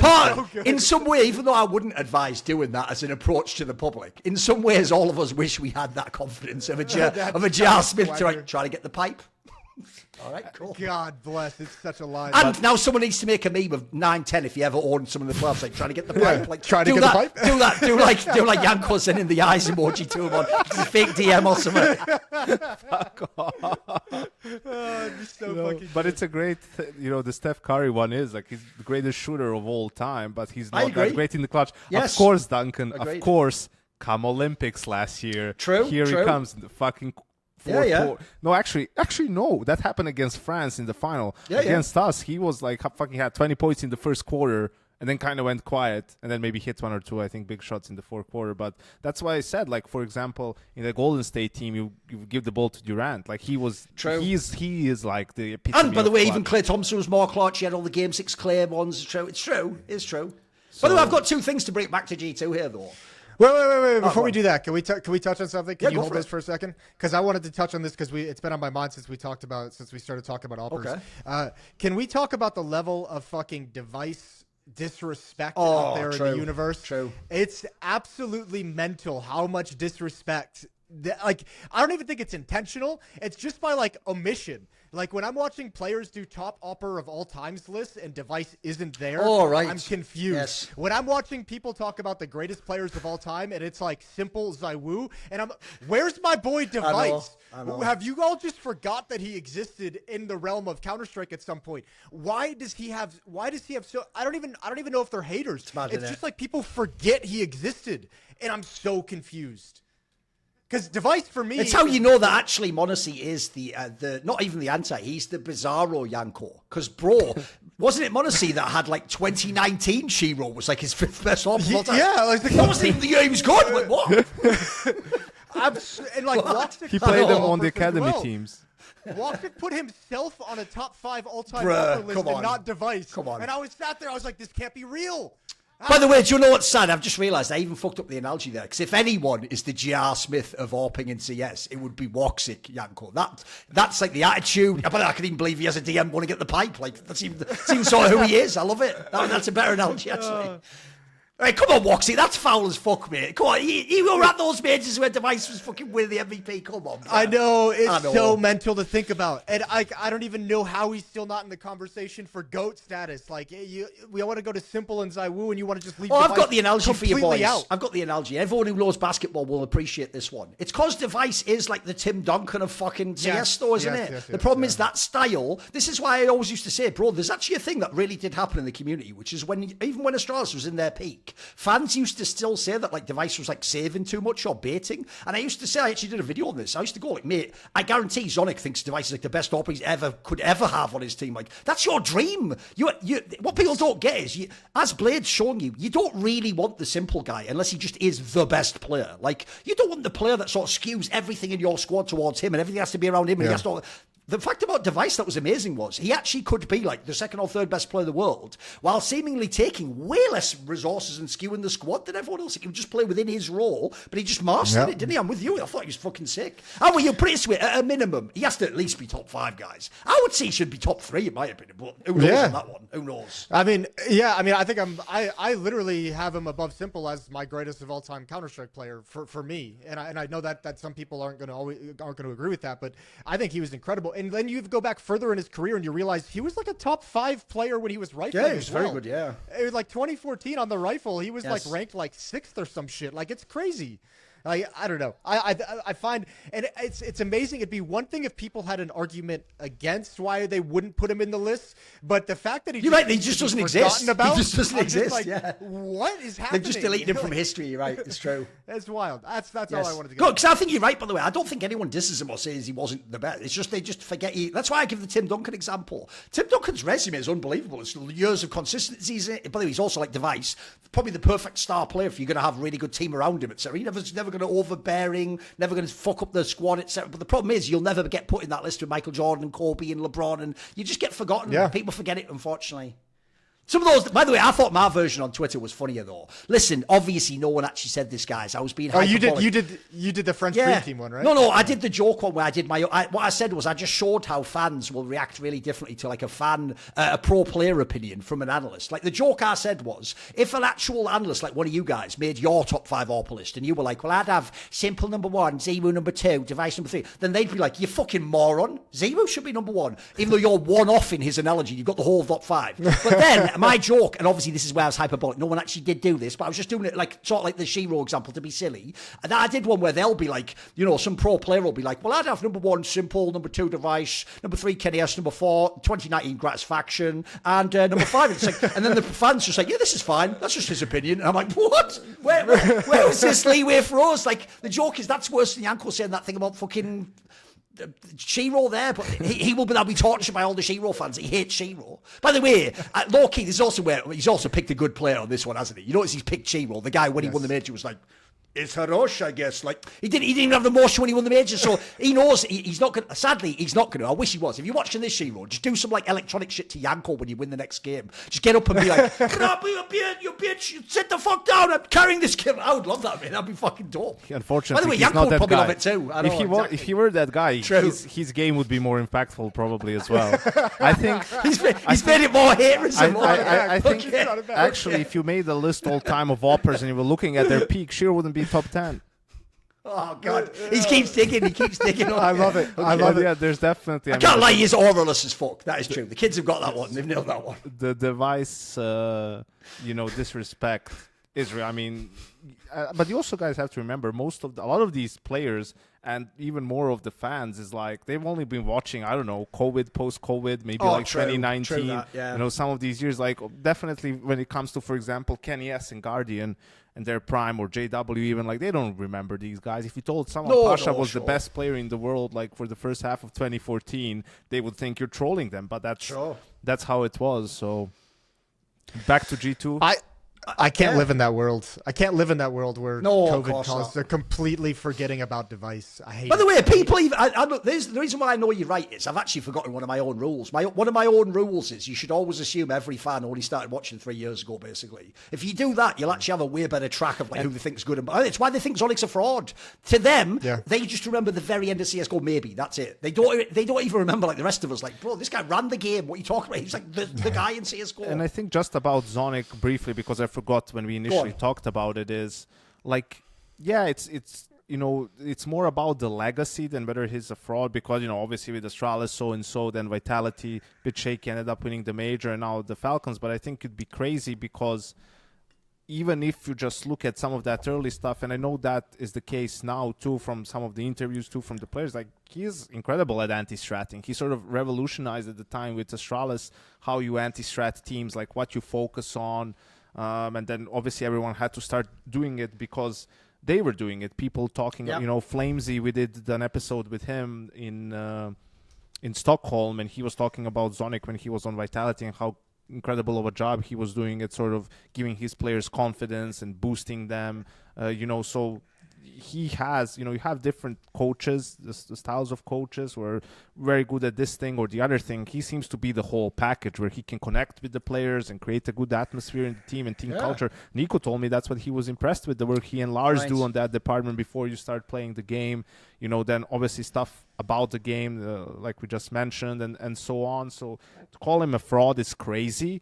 I think depending on how this Falcons team or whatever, how it looks like in the next couple of years, it could affect his status as the greatest ever. Like that could be a topic of conversation. Is it going to be him or someone else? But to say that he's not a good coach or he's a fraud, like it's just... By the way, I've got one for you, Yanko. I've got a shit CS dad joke, a field I'm going to pioneer and master. So here's the shit CS dad joke. Do you know why NiKo and Zonic really get along? Because if NiKo's shown one thing in his career, is no matter how bad things get, he'll never change his mouse. It's a 2016 joke, guys. You have to actually know a really old school line of joke about mouse spots. The conversation we just I know. Everyone's like, crickets. What does that mean, Thorin? What does it mean? True. That's for the old school heads out there. By the way, though, two things. One, this is also where I hate this thing I call narrative whiplash, where 1 minute everyone's like, this narrative, and then they're like, no, it's 180. What do you mean? We all thought the other thing. Bro, we just did this whole thing for the last 3 years, where the reason why, I'll tell you another name that gets missed out, mate. If we talk about, who could use an in-game leader now? You look at teams that don't have a good in-game leader, or they're using like a role-swapped player. If you say MSL... No, it's worse than that. Bro, people don't even allow you to say the word glaive. If you say glaive, you're an imbecile. Oh, I know. Well, here's the problem. How can you tell me, guys, that Zonic was proven to be a fraud and it means glaive won all those majors, but then glaive's also a fraud, which is why we had to kick him out of Astralis, and it was everyone... Like, at the end, it's just going to be divisive. He's the one still playing half decently. Like, we're just going to steal all the narrative power from all these players. Like, by the way, spoiler, it was obviously both of them and all of them and one of them. You know what I mean? It was like every team.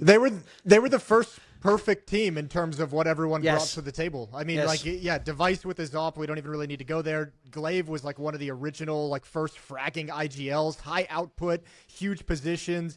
Zipix with all of his clutching, you just couldn't beat him in clutch situations. Dupree, smart player, super strong entries. They had literally everything. Magisk, one of the best anchors of all time. Zonic, a great revolutionary coach. They had a little bit of everything, and everyone was an expert in their one area. And that's why they were just so dominant. No, we have to, whoever losing now, we just retcon it. It was just whoever wasn't him. And it's the reason, how players have been saying the game is more individualistic and everything. because that was the counter initially to Astralis. That's how you started beating them, is when they're doing everything as a team and step by step. That's when you're doing something a little bit out of the box. Bro, the most underrated team ever. Plays broke them. A lot of people won't remember this, Yanko.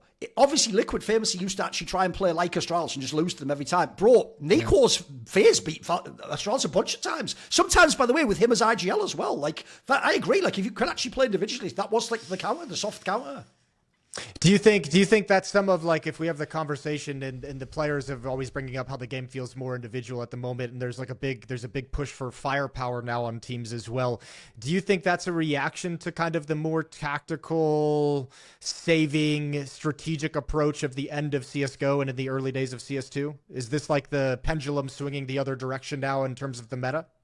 I don't think it helps that Vitality individually are also fragging the shit out of everyone. What's sad, Moses, is you just said it earlier. There's a million things you can talk about that even talk about the fragging. They do look way more disciplined. Their T-sides are unbelievable now. Their map pool's incredible. They must be working on it and studying all that shit. But the problem is their firepower is so overwhelming. That's going to be the most obvious thing you look at. I have always thought in Counter-Strike, like all of esports, it's a follower industry. So whoever is number one and looks like they're sort of like setting the blueprint, people really treat it like the blueprint. They just try and copy it. It's why my prediction on Twitter is, if Vitality keeps just murking all these events without even having people get close, this next fucking player break, you will just get every team to one roster mania again. Because all everyone will do, like you're saying, is just get like another skilled fragger, and the people will think that's the counter. Which, look, it might be in certain cases, but it might not be in some cases. Yeah, I'm with you. Because I do think people have almost done a thing, and sadly, I think Mouse is the reason why, even though they could end up being the exception, who knows? At the moment, the success of Mouse, I haven't heard a single person say, maybe Broadline, it's a good IGL. What we do is we look and go, shit, maybe the game is just about fragging. Like, that's what they do. Mouse just frags in the game. The genius of Mouse is somehow all those players can coexist and frag.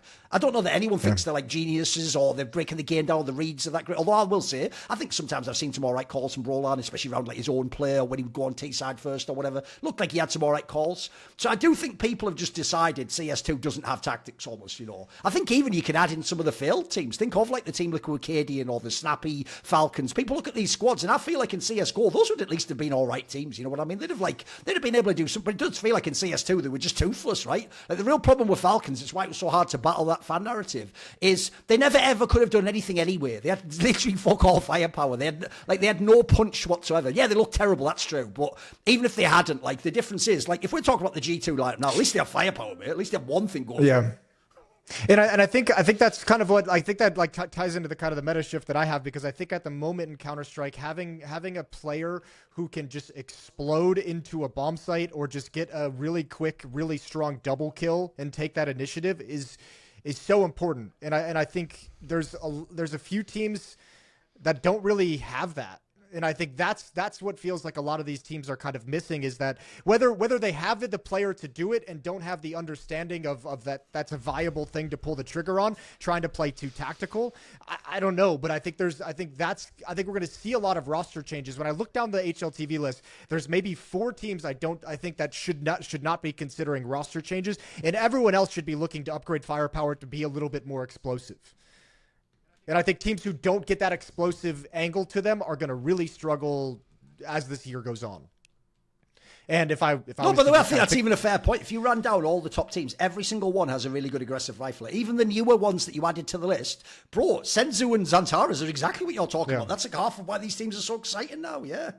Yeah, and I think Mouse have that in Exertion. Spirit obviously have it in Donk, although I still think Spirit should probably be considering a roster change in the next couple months. But I mean, I think if you go down the list, like Spirit, Navi, G2, FaZe, Liquid, Falcons, Astralis. I'll hold off on VP for now, but those are all teams I think that in the back of their mind should be kind of thinking and game planning if they need to make a roster change where they want to target it. The only teams that I think should be immune are like Vitality, Mouse, Eternal Fire, and Mongols. And Eternal Fire and Mongols is probably mostly because of the region they come out of. I don't know how easy it is to just go get another player. True. But you know, outside of that, I think all those teams need to find a way to upgrade to have that ability to take a step back from the tactical and strategic approach and go for an explosive style.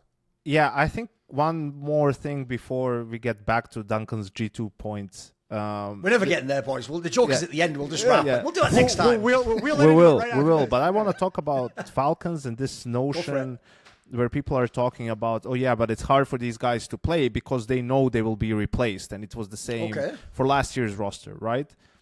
I think obviously there is some truth to it, but here's the thing. no one would change players if you're winning. You know, True. There's no need. Why would you change a player if you guys are playing really well, you're winning some tournaments, you're a contender, right?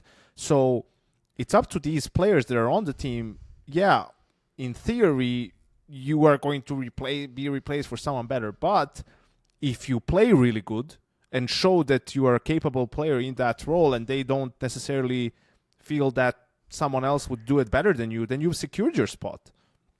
You know, that's what bothers me a little bit, is like these players also have a say in what happens to them. Like if they play really well, if they have a good approach, if they're, you know, a good teammate as well, amongst other things, it's like, yeah, you might keep your spot on the team. I think it was the case even for the last lineup. It's like, yeah, they're hoping that someone from that lineup will sort of earn their spot on the team. I believe it was possible. It was implied they could have played their way. Like a couple of them could have stayed, basically. I think they were even going to potentially keep the core. Yeah, so there's a part of that that's on the players too, because look at someone like Madden. Like Madden was a great, you know, player for ends before, and I think a valued player. And then that bad stint in Falcons, and now no one's picked him up. I think he would be a great pickup for his more of a supportive rifle role for a lot of the teams out there, but it just sort of put a stain a little bit on him, and that's what can happen to some of the other guys, like, you know, whether that's Tesses, right, or I don't know, potentially, or whoever, right? Obviously, you know, if you have someone like Monacy available, you know, I'm sorry, Dexter, you're probably never going to be able to sort of, even if you're playing really well, to do what he can do, but I think just to solely put it that way, oh yeah, well, these players, they can't do anything about it, and, you know, it's the Falcons' fault that they keep building these rosters, but there's no future for the players. It's like, yes, they're on paper that is true, but it doesn't have to be that way. Like these. By the way, I think the opposite too. I'll give you an angle. If I'm someone like NiKo, that's also a reason I want to join the team. Because, bro, what you're essentially telling me, Yanko, is if Magisk or I'll give the two most obvious people that would get caught, Magisk or Dexter, if they play like shit this season, you're going to replace them. Bro, that's a good thing. Like, that means I'm not stuck with them for like 3 years. Like, actually, in that scenario, if I'm playing dope and the rest of the squad works, maybe throw kicks out in there. I don't know what people won't kick from these teams anymore. The joke is it can't be NiKo and Tessa, surely. They're the two that seem safe at the moment. Like, if I in a way, I actually think that's a positive, mate, because essentially you're just doing a different mentality. And by the way, that even fits the spending strategy of Falcons. In my opinion, Falcons is just trying to be Real Madrid. If you don't know how Real Madrid do it in football, they just keep buying the most expensive players until literally it's almost impossible not to eventually have a really good team. Like, it's true. If you buy one really expensive player, could work, could not. If you just keep trying and they really are the best players in the world, eventually one of them's going to fit. You know what I mean? Something's going to work. You're going to get a cut. And this is why, this is a good actual topic to bring up. This is why, to bring it back from earlier, I don't bail on Falcons now when they haven't had the big results. Because, bro, this isn't last year's roster. This roster not only has something to it, like you see it in certain maps and certain T-sides, etc., but more importantly, they're like one player away now, guys. Like, look at the roster now. Like, NiKo's really good. Tessa's fairly good, especially, by the way, speaking of Astralis, if you were Astralis, mate, you chop your nuts off to get Tessis in your team right now. That would fucking fix everything. That'll be your dream that guy joins your team. And then you go down, right? You look at the roster. Look, you can pick a few players. I told you maybe you don't like in certain tournaments. But if you were to swap one more player in Falcons, I think they could actually be like top 5 in the world, mate. I think they'd be really good. Yeah, depending on who you get, who you're swapping out. True. But then again, you got all that cash. Here's the other thing as well that people also forget, Moses. Here's the reason why you won't join last year's Falcons. Because they don't have the pieces. Mate, I would join this team to play with NiKo now. He's even proven he can still play like that, mate. Like, that's a really good magnet to have in your team to draw someone else into the squad, as well as getting 50k a month or whatever. That helps. Yeah, but I think, you know, if we want to go meta on this and like look into it in depth, because I mean, obviously, let's just say if the timeline is after the Austin Major, just to be a little bit more realistic, if the general assumption is that Monacy is going to come in for Dexter. Okay. Now, I'm a massive Monacy fan. I think he's incredible. I'm not. Why is there a bot in this sentence? Why is there a comma coming? Where's this going? Because I actually don't know if Monacy comes in for Dexter, is that enough of a jump in performance to take them to the next level? Yeah, he just dropped like 80 kills the other day. Like, he's pretty sick and he's pretty good. I don't know, man. I don't know if that's going to be enough. I think you need a strong rifler. It's well, the other option, the other obvious option is if you can't get Monacy, just get 9-10. I think the issue now what they have is like who's going to be like do they feel like Kixon is good enough? Yes, right? That's going to be why the I big threw it one. in there. That's Magus, the question I have. Yeah. Magus is still going to get some leeway because of his history course. and He's big earned it. game player and Zonic and whatnot. So then it's like, okay, let's say Monacy instead of Dexter, and you probably try and upgrade Tessis. Like had a good, I think, final or some of the games in Cluj, other stuff not so much, but that's one where if you're Falcons, and also I think if you're NiKo, you kind of. You came over on the promise that they're going to build the best team They possible. must have said that to him. Yeah, so, exactly. So there's definitely, a better Yes. player out there than Tessis, and I guess we'll see what they end up doing in that department. Nothing probably, before the major, obviously. But Shall we go, all right, Duncan, shall we go back to G2. My God, okay, G2. right. So I have two things. One, I actually want to start by asking Yanko a question. Yep. Has he frozen? Wait, there he is. Maybe it's just on my end. He's reconnected. Right, Yeah, he's here's the done. question, Yanko. Obviously, disclaimer. This is the part that will be deleted when they put the clip that makes Yanko say all the shit he can say. Disclaimer, I'm not asking for inside info or something you heard privately from this person. I actually want you, just as an analyst outside, to say with your outside voice what you can tell me about this. If you read interviews with G2 over the last few years, and obviously I've known people who were in G2 and have coached G2, etc., it was implied to me, Yanko, that one of the things they've potentially been doing the last few years is like warming up to the idea maybe one day Hunter is the IGL of G2. Do you think it's plausible that could happen in the future? I think it is. I think it is plausible. I also... he's a guy that... Because wasn't it implied they like expanded his role, he calls a bit CT and he does the pistols, and wasn't it implied he did some stuff like that? He's been like coming up with pistols basically for I think a couple of years now. Yeah, Right. for a little while it was taken out of his hands. I'm not sure why, whether it was him or someone else wanting to change it up a little bit. Maybe he was getting tired a little bit, then just needed a break from it. But he's been doing that for a long time, and has taken more responsibility now on CT side, right, with NiKo departing to help out with that. But I think he has the necessary qualities to be a good IGL. He's always been a hard worker and a guy who likes to study his opponents, even before it even, people were doing it, like in his crazy days, right? Team crazy, that he was crazy and stuff. And, if he's like playing B-apps on Mirage's T, he would see how the anchor is playing, right? And sort of just know, I think even we were joking one time against us or something, like, he would have a knife out and push B-apps as CT because, I don't know, when we did a certain type of default or throw a certain combination of smokes, he knew no one was B-apps, like shit like that. So, and also, to be honest, it's just a smart move to prolong his career because he isn't one of those guys who's mechanically out of this world. He's more just of a guy with like big balls, really, when it comes to big games. He isn't afraid to make moves and take fights, and has been a great player. By the way, what you're saying there is also underrated. It's also now appropriate. He's no longer anywhere close to a top player. So actually, the reason we all hate the role swap normally is when like a really good player does it now, like obviously Twists, etc. You're just like, bro, why do you need to do it? I think for Hunter, I'm with you, it would be the appropriate move in his career. And I think you asked me as an analyst, but now I can also tell you, that when I talked to him and just asked him about it, like whether he's like considering that for his career, he said he definitely is, down the line. Not saying 5 years from now, but that'll if be cut out too. That'll also be cut out. If like Jay Cocky's gonna love this episode, man. No, but it's like something that in his career he's like, I can see myself transitioning into an IGL at some point. Like it interests me, not like Brolin levels. I'm even up for it. Like his I told you, I'll go childhood for that dream move. to be an IGL. By the way, one thing as well is, you notice on this is where I've changed. It used to be me saying crazy shit Moses. I'm like the bad friend who's setting up Yanko to just give all the quotables. I know. He's given about 5 quotables already. That could be the headline. I know, it's perfect. And we obviously can't put the whole sentence in there. Exactly, so we'll just cut it down to... Yeah, because that's how you do it. And what was the second thing, Duncan? Oh, yeah, the other thing I was going to say was... I actually think the most get ready. You know what? My thing is I'm very predictable. I do just have my own bingo card of shit I just want to talk about, and I'll crowbar anything to get back to that point. So in the same way as before, you notice I actually made it go from like mentioning FaZe to a 30-minute FaZe session. So we're going to do the same thing now about NiKo, another player I love to wax lyrical about, which is I actually don't want people to look at G2 and go, wow, I guess malbs was overrated. Oh, no. The real problem is this. There is only one NiKo. I don't put it this way. I'm not even joking. Donk couldn't do what NiKo does. Now, listen, you could argue Donk frags in a way that maybe NiKo can't, but like I actually think people don't understand. It wasn't just like NiKo's the GOAT rifler because he had the longevity and he was at the end of the game.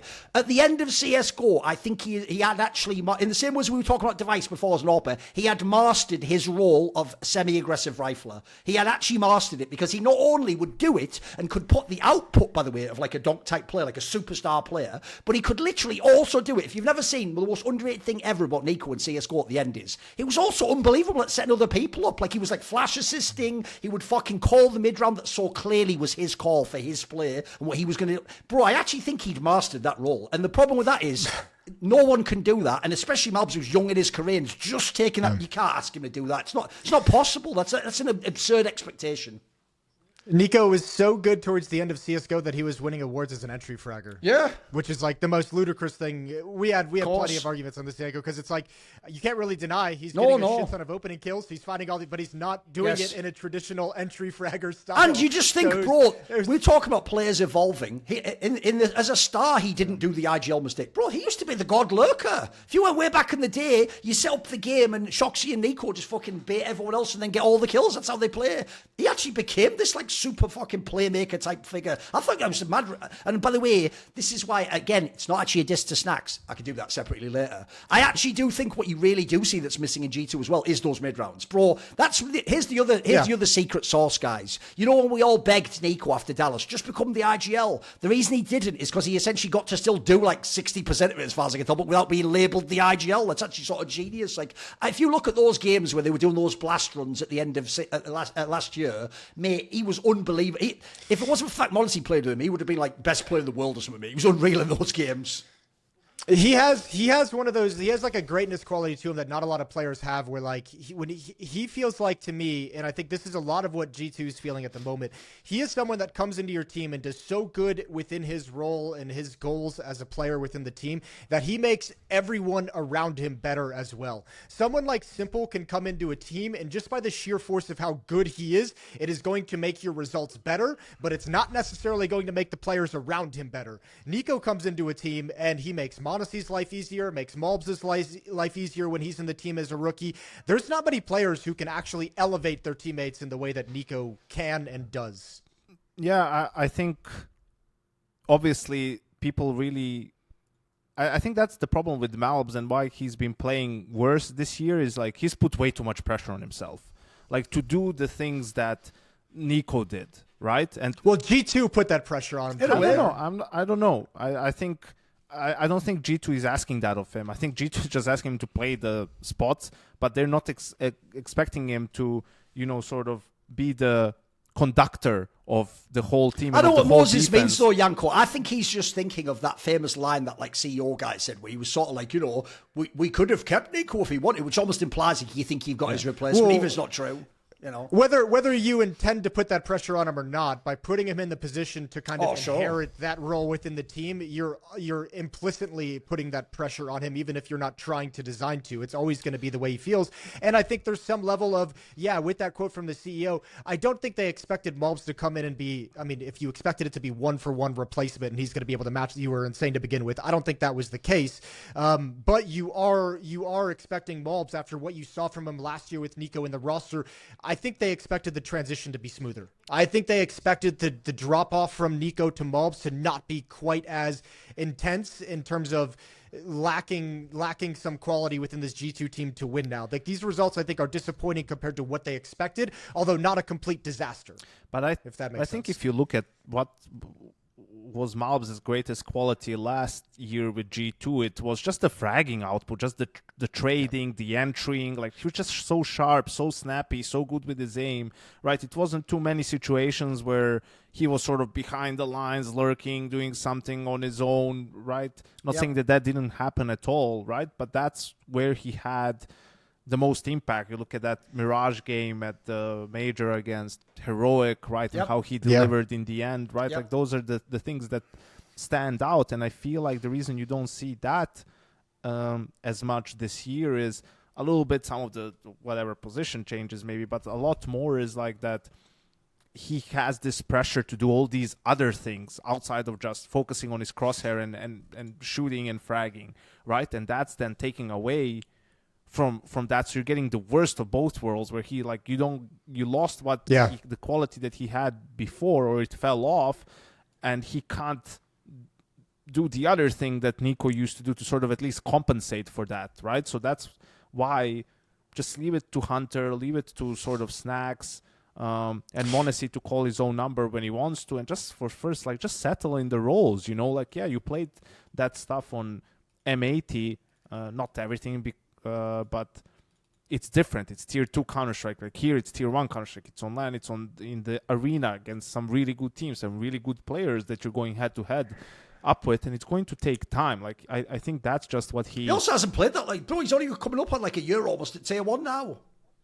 Yeah, still not that long. Yeah, that's the other thing. Like, I'm not trying to sell him down the river and say I think he's shit. It's going to take time. And even I don't remember if it was an episode or two ago or just even outside of the podcast, we were talking about NiKo joining malbs back in, with Duncan's dad joke, was the fucking badass fragger, and that's all he was. True. He was a turret. He was a headshot machine. You put him somewhere and he's going to get you 2 to 3 kills.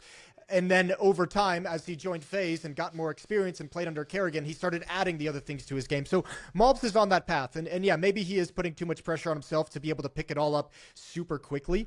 And hopefully he calms that down and alleviates some of that on himself. But to talk about something positive with G2 in terms of trying to overcome this loss of NiKo, I mean, the other prong of their strategy was, to replace NiKo's impact, by committee. And bringing in heavygod along with the development of malbs is going to be a great way to do that if it can continue. And heavygod just had a beast mode series against Mongols yesterday as well. Like, he was a monster. And if you get those performances out of heavygod, malbs' job is going to ease up. He's going to have an easier time of things, and you'll start seeing G2 convert more of these games into wins. That C9 team the org falling apart actually helped out, a couple of teams. Like G2, I think heavygod is great. He's super versatile. I got to talk to him actually a little bit for the first time in Stockholm. Smart guy. Yeah, great. Like, just down-to-earth guy. He's definitely one of those guys that will get along with everyone, like, on the team. Just super likable guy, hard worker, very versatile. He already played different roles in his career, right? And had a couple of good games already yesterday as well. So I think that was sort of, I don't think G2 could have gotten a player of his caliber that would fit so well. But they were also fairly inexperienced. Obviously, the teams he was in, OG and Cloud9, weren't in loads of playoffs and stuff. He also hasn't had as much time to be in this type of position. I think also something that I wanted to mention, that people, you see how we talk about some things, but we overlook some other things. When we talk about role changes and different things, like m0NESY is playing more rotator roles and Vitality now compared to the anchor roles. And he's fucking nailing it. And they're playing great. So it's like, that's why I hate is too strong of a word, but I dislike the role cells and people get too bogged down in the roles. Yes. Right? Like, a good player is a good player. Now, I'm not saying, I think we talked about this with Twist on the podcast, and we sort of came down to it's more about the personality of the player, right? If a guy that was Elige. But yeah, okay, yeah. So if a guy is like just active, ironically, that'll piss him off that you mistook him for him, but whatever, it's all I good. apologize.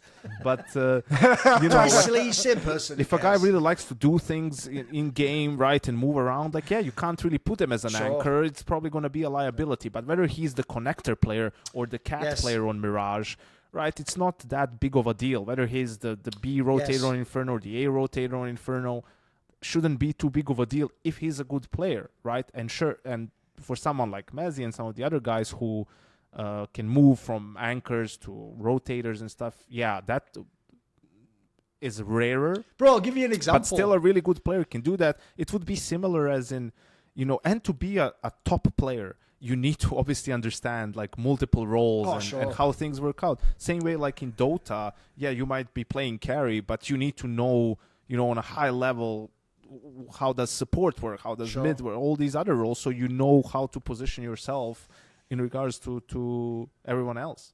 I'll give you a good example. Like, obviously, Flames is a very good player in CS2. Like, he's one of the best. In his role, he's really good. But I've always thought he's a perfect example of someone where on T side, it's dope. You want to play like that in your team. But on CT side, you have to be really careful with that player plays. Because on CT side, he also just has ants in his pants. He's pressing fucking W and peeking all the time. So there's certain roles you just wouldn't put him on CT. It doesn't matter if that's like the fragger role. You want this guy in a position where you need the person who wants to peek or wants to rotate or something like. So yeah, I know what you mean. It's more like what your style is as opposed to your like raw stats. People are acting like he can only play this one role. I would say I just go the other way. The problem with this, the whole role cell thing is this. It's not that you can only play that role. So the best example ever is if you take out a low fragging support, you don't have to recruit a low fragging support. That's obviously not a thing. In fact, some of the best moves ever have been you've got a player that was a star before. But I will say this, you definitely can't do what fucking some of the pros do, which is they try to imply that like every good player can play every role. Bullshit. That part is nonsense.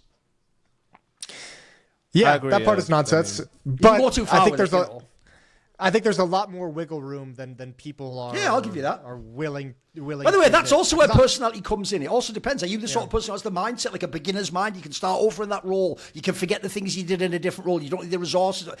I also think that's a key. That's why personality, I agree, it's key. Yeah. Yeah, I think I have an issue always with the modern conversation around roles and how kind of rigid they seem like when I see people talk about them. I always get really frustrated because you should be able to play multiple roles or multiple styles or multiple positions. Like you as a player, you have to be able to. It's crazy to think that on like I don't know, for me, and I realize this isn't a typical line of thinking, but across a 6-map pool, if your team has a permaban, the idea that you have to play the anchors on every single map, like maybe you're better suited to play, a supportive rotator role on this map versus this one. I think sometimes when I see these conversations, I'm like, everything is always talked about within a team of putting people where they can do their best work, and that seems like such a smart way to go about it. But I think there's also an element that doesn't get discussed of where, when you're a 5-man team, it's not about getting the best out of everyone every single time. Sometimes you have to use someone to accommodate for a weakness. Like maybe you have a map where just everybody fucking hates this bomb site. You're never going to have a strong anchor on your team at this bomb site because nobody fucking wants it. Everyone hates it. And you have to have someone there who's willing to take the sacrifice to make up for that weakness. And you have to use your teamwork to kind of hide and mask that sort of a weakness. And I think there's so much rigidity in how roles are talked about. I think it's very unreasonable in Counter-Strike because it never used to be this way. No. It was never hardcore roles, and the game has evolved and things have changed. And there's always going to certainly be some hardcore roles that you discuss. But they're way more fluid and they're way more kind of like manageable than people expect. Sure. All right. In my mind, at least. I guess Blast Playoffs. Blast Playoffs. Spirit Navi Vitality on the same side of the bracket. That's kind of banger. I feel like for Navi, I mean, I'm not gonna say that they have to beat Spirit because of how the season has been going for them. But if they don't like at least put up a fight, if they don't make it close, like I even mentioned, them kind of potentially being in crisis mode prior to this tournament starting. I think if they just get blown out by Spirit again, that's definitely, you need to take a deep, hard look at yourself and see what's going on. Because the problem for me, again, isn't so much the results, even though there's been some poor losses in there. It's like, getting blown out in a couple of games, right? Especially the Mongols one at Pro League, right? Stands out. It's like, what's going on here? What's the deal? By the way, the biggest problem they have is obviously they've got the ultimate death bracket. They've got like the 2 teams everyone thinks are the top 2 teams. So it's very unlikely that they can even make the final. And the worst thing is, even though in context, that's not actually the end of the world. If you look at this bracket here, like, look, he did beat Spirit at like the, whatever it was, like the fucking Pro League, you beat them in like the fucking group stage or what. So it's not you can't beat Spirit, but it's very unlikely you're going to beat Vitality. I think you're all directly counted there. The biggest problem is this, Janko, is the pressure on that team is going to be bonkers when they don't make the final of this tournament. And by the way, round of 6, almost the same thing as making the semis in this case. Because if you have made 0 finals this year, and also at this particular tournament, by the way, they should just be thanking their lucky stars they got that Group B draw, because they played like shit, and that group was a bit sus. So like, I think they're in terrible shape. And if they don't make any finals, Janko, and they go, first of all, the majors just going to have to be it. They're going to be on FaZe Clan status. And then even worse, all those things we praised Blade for last year about the fact he could do it by committee and without a superstar player, that's all going to be like erased, and everyone's going to just want a roster move. The pressure for a roster move and that player break will be huge. And actually, why they're in this position is that loss to Eternal Fire. You lost 2-0 to Eternal Fire. Could have been in the semis. Avoid Vitality as well, right? And sure, I mean, Bit with fucking 9 frags in the best of 3. Like, was also before this your most reliable player. Yeah, so it's like, those are some very concerning signs for them. I think when the others... Yeah, Jason? I mean, I think Navi is just in a really you want to know my perspective on Navi right now, because I actually I've already kind of gotten on the bandwagon of I don't think they have the firepower and the star power to compete in modern day Counter-Strike. So I'm taking a very nostalgic look backwards, and I'm saying, you know what, this Navi team, I don't think it's going to last much longer. I'm going to enjoy the 2024 they had that seems so unlikely. Sure. Yeah. I think the way to look at Navi in my mind right now is to appreciate how good and how much they did last year. Sure. That feels like it shouldn't have happened. From the overperformance of kind of 5 players who don't really have a place in the scene, working together, better than the sum of their parts, Blade's tactics, Alexa and IGLing to a masterclass, to the best team of the year, to all those trophies, to all those finals. JL had one of those crazy years where I don't know who he sold his soul to, but for 1 year he got to win every single important impact round that they needed from him. That's never going to happen again. He's going to win some big clutches. Problem is his carriage turned back in pumpkin already. That's over. Clock struck 12. And that's the thing. We can look back and say this Navi team, they actually achieved excellence last year and doing 10 times better than they should have. But I think this year is going to be a return to probably what they should have been last year. No, by the way, here's the best thing you can say about last year's Navi. They were the team of the year, and yet I don't know a single person who would argue they had one of the top 3 players. I don't know a single... I don't know... Nobody, even the most biased, I don't know anyone. Everyone agrees that the top 3 players were pretty set, and those were all the teams Navi was beating to win these fucking tournaments. And that's incredible. Yeah. I do think that should go down as one of the historic accomplishments. It's very rare you ever have a team. Pretty swear... Obviously, on average, they had a good team. But if you look at, who their best player is, bro, they came close to an era with, probably the weakest, best player. Who was the best player? Are we going to say it was Bit? Because, holy fuck, guy, every other team going in an era, it's Prime Elise or fucking Device, Simple. These are the best players ever, boys, you know. It's the most ridiculous thing, because I think their best player last year was JL. Could even have been. And if you look at the stats, you'd be like, you're drunk. And then I'd say, go back and watch the games. Look how many clutch rounds and clutch moments he stepped up and delivered in impossible situations, which again is just not replicable. He was the 3rd most impactful rifler in the world behind Donk and NiKo. And look at those 2 names, the conversation in which he's in. But absolutely didn't have the numbers, as consistently, but yeah, you can go to every tournament win and a key map, a key game, and look at the JL round. The fucking Deagle ace in the Eco on Ancient against G2 completely turned the tide of that game, and plenty of examples in there. So yeah, but I'm really looking forward, actually, in a way, to this other side of the bracket. I've got one last thing quickly on Navi, which is one last thing that Navi also has a big problem with. I already noticed this. It's actually why I did a piece where I sort of called them to fall off for the major. One of the things I was even worried about at the end of their prime when they were the number 1 team, it's worse now, is, bro, their map pool has just gone to shit completely. First of all, it's not even guaranteed they win the Mirage. That's not even a thing anymore. And then you look elsewhere in the map pool, bro, they just bleed all over the place. Think about this. Aside from Mirage, what can they even pick? Dust 2, mate, good luck picking Dust 2 and some of the teams that are in the world now. Spirits and Vitalities will get you all day long, yeah. Then you go and look, right, Nuke was already a weakness. Their Ancient, by the way, is nowhere near what it used to be. Anubis, they've tried to lean into. It's not quite working. There's only a few teams can make Anubis work right now. Mate, the Inferno always was just a bit show. Their map pool is fucking dry right now. It's really hard to get some angles on them. You don't need a better example of that than the fact that they float train as well and play it, right? Blade never used to do that. They would always have a permaban. So they were always the one that used to give up the float to the other team with Vertigo, Actually, that's the same problem that FaZe has. They picked fucking Anubis they have to ban it. Whoever they played against Spirit, right? That's kind of wild, but we're done with them. So yeah, this other side of the bracket is this is the I don't want to say the first real test for malbs, because they've had plenty of tests, but this is you in an arena going up against some of the big names, and they even have the quote-unquote easier side of the bracket. On paper, they're supposed to be the final, right? Yes. If they're the real team we think they are, pretty sure right now, if you look at their results, if they come to the final, people are going to... Are you ready? If they make the final, people are going to say they're better than Spirit. I'm telling you right now. They're going to be called the number 2 team in the world. But I'll tell you what, if they don't make this, that whole narrative falls apart immediately. Do you think that's a crazy claim?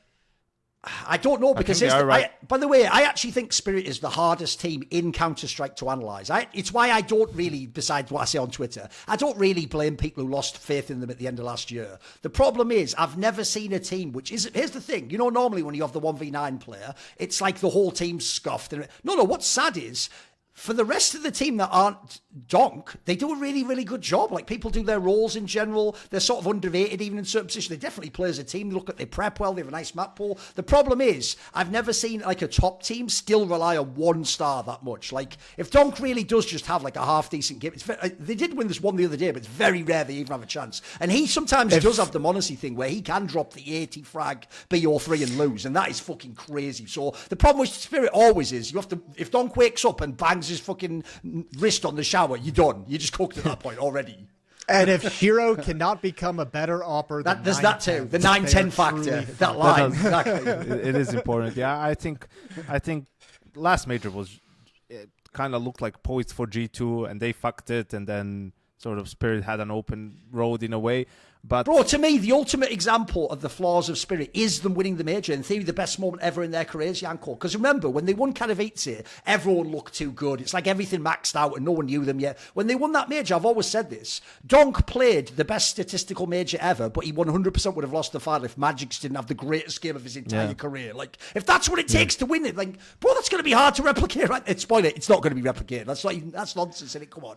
Yeah, I think for me, Mouse is number 2. It's Vitality, Mouse, then Spirit. And sure, Mouse doesn't have Donk, but they beat Spirit 2 times. They did. Last 2 times true. they played as well. So I don't see how anyone can argue otherwise. Like, sure, you could say if they were to meet at this stage of the tournament with the crowd, that somehow Mouse would, choke. But I mean, they didn't have the same level of opposition in Cluj, but they had the environment. And the biggest reason felt like that Exertion finally had a great final.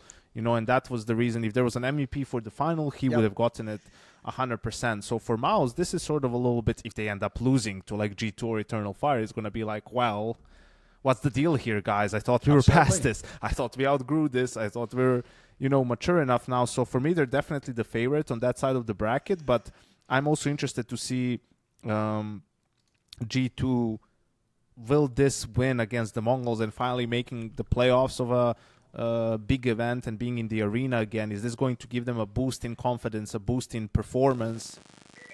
Well, nice, Jason. Where they actually are going to look a little bit like G2 of last year, because also, I mean, remember that fucking game that Hunter had, albeit against Imperial? True. That was nuts, and in the arena, he should play a little bit better. So we'll see. There's a chance for them, and I don't know how to feel about.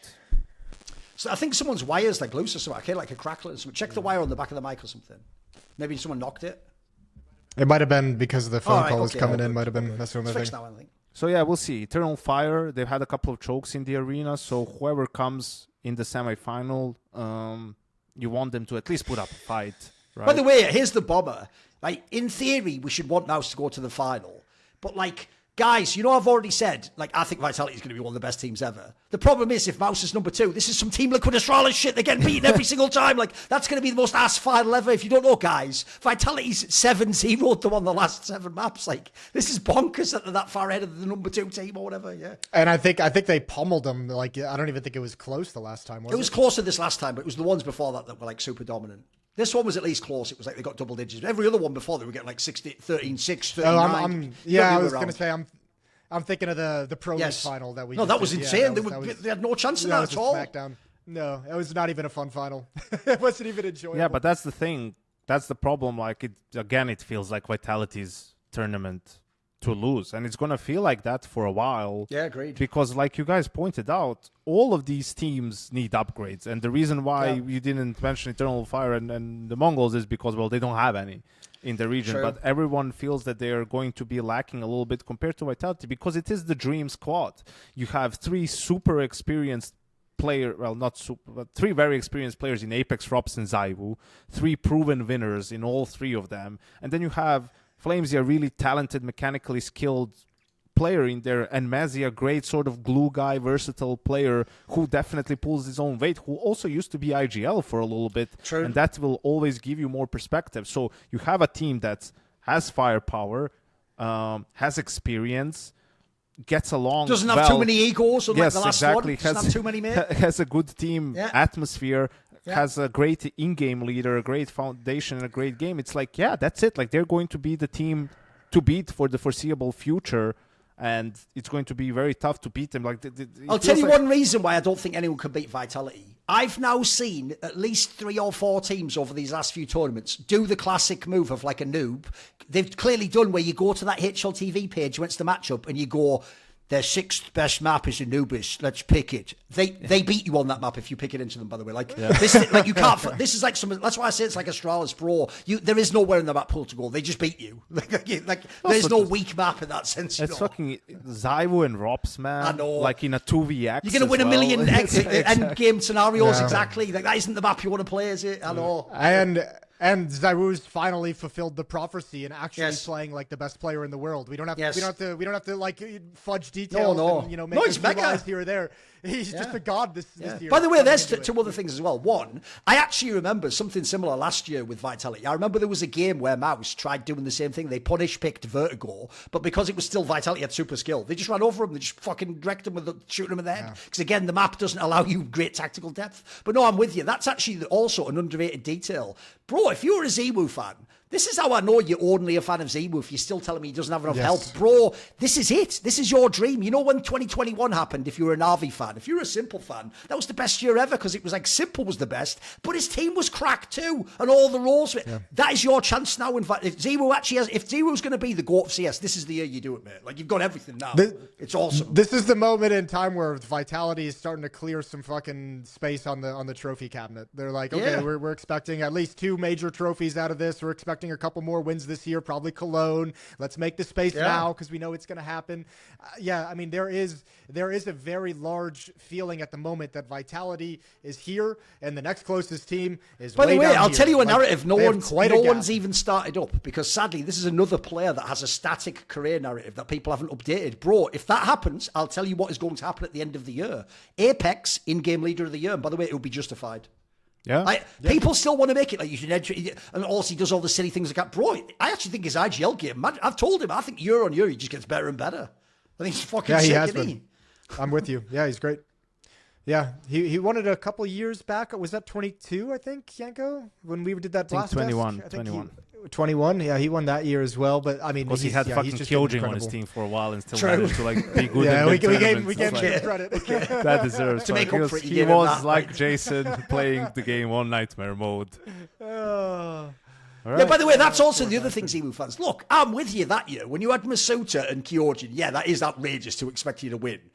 Bro, last year you had like Flames and Spinks. They're not bombs. And this year you have an unbelievable lineup. Like, even the stats don't even make sense this year. Like, I think every player on their team's like above a 1.05, like including the bottom end. Like, it's impossible. It's a freak show. Yeah. All right. So, that's all good. Anything else you want to talk about? Anything we want to chat about? Anything left in the world of Counter-Strike? You guys excited about Jambo joining? All right, here's one thing I will say. One thing I will say is this. The real sad thing about the other side of that bracket is just that none of the teams probably will beat Vitality if they make it there. That's the only downside. Like, I'll give you another one, which is I actually do enjoy watching Eternal Fire play. I think they are. If you're a fan of MMA, they're the team that just fucking brawls all the time. They're just like the guy who stands in.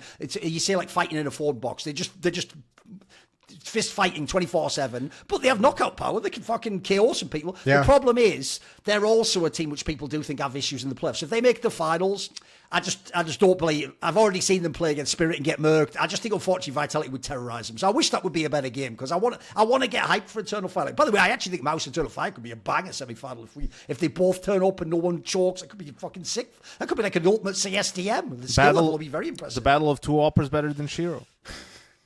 And they haven't played each other in a while. That one should be awesome. Yeah, cool. All right. Well, thanks, Duncan. I appreciate it. We're gonna get out of here. Appreciate it, Duncan. Always fun.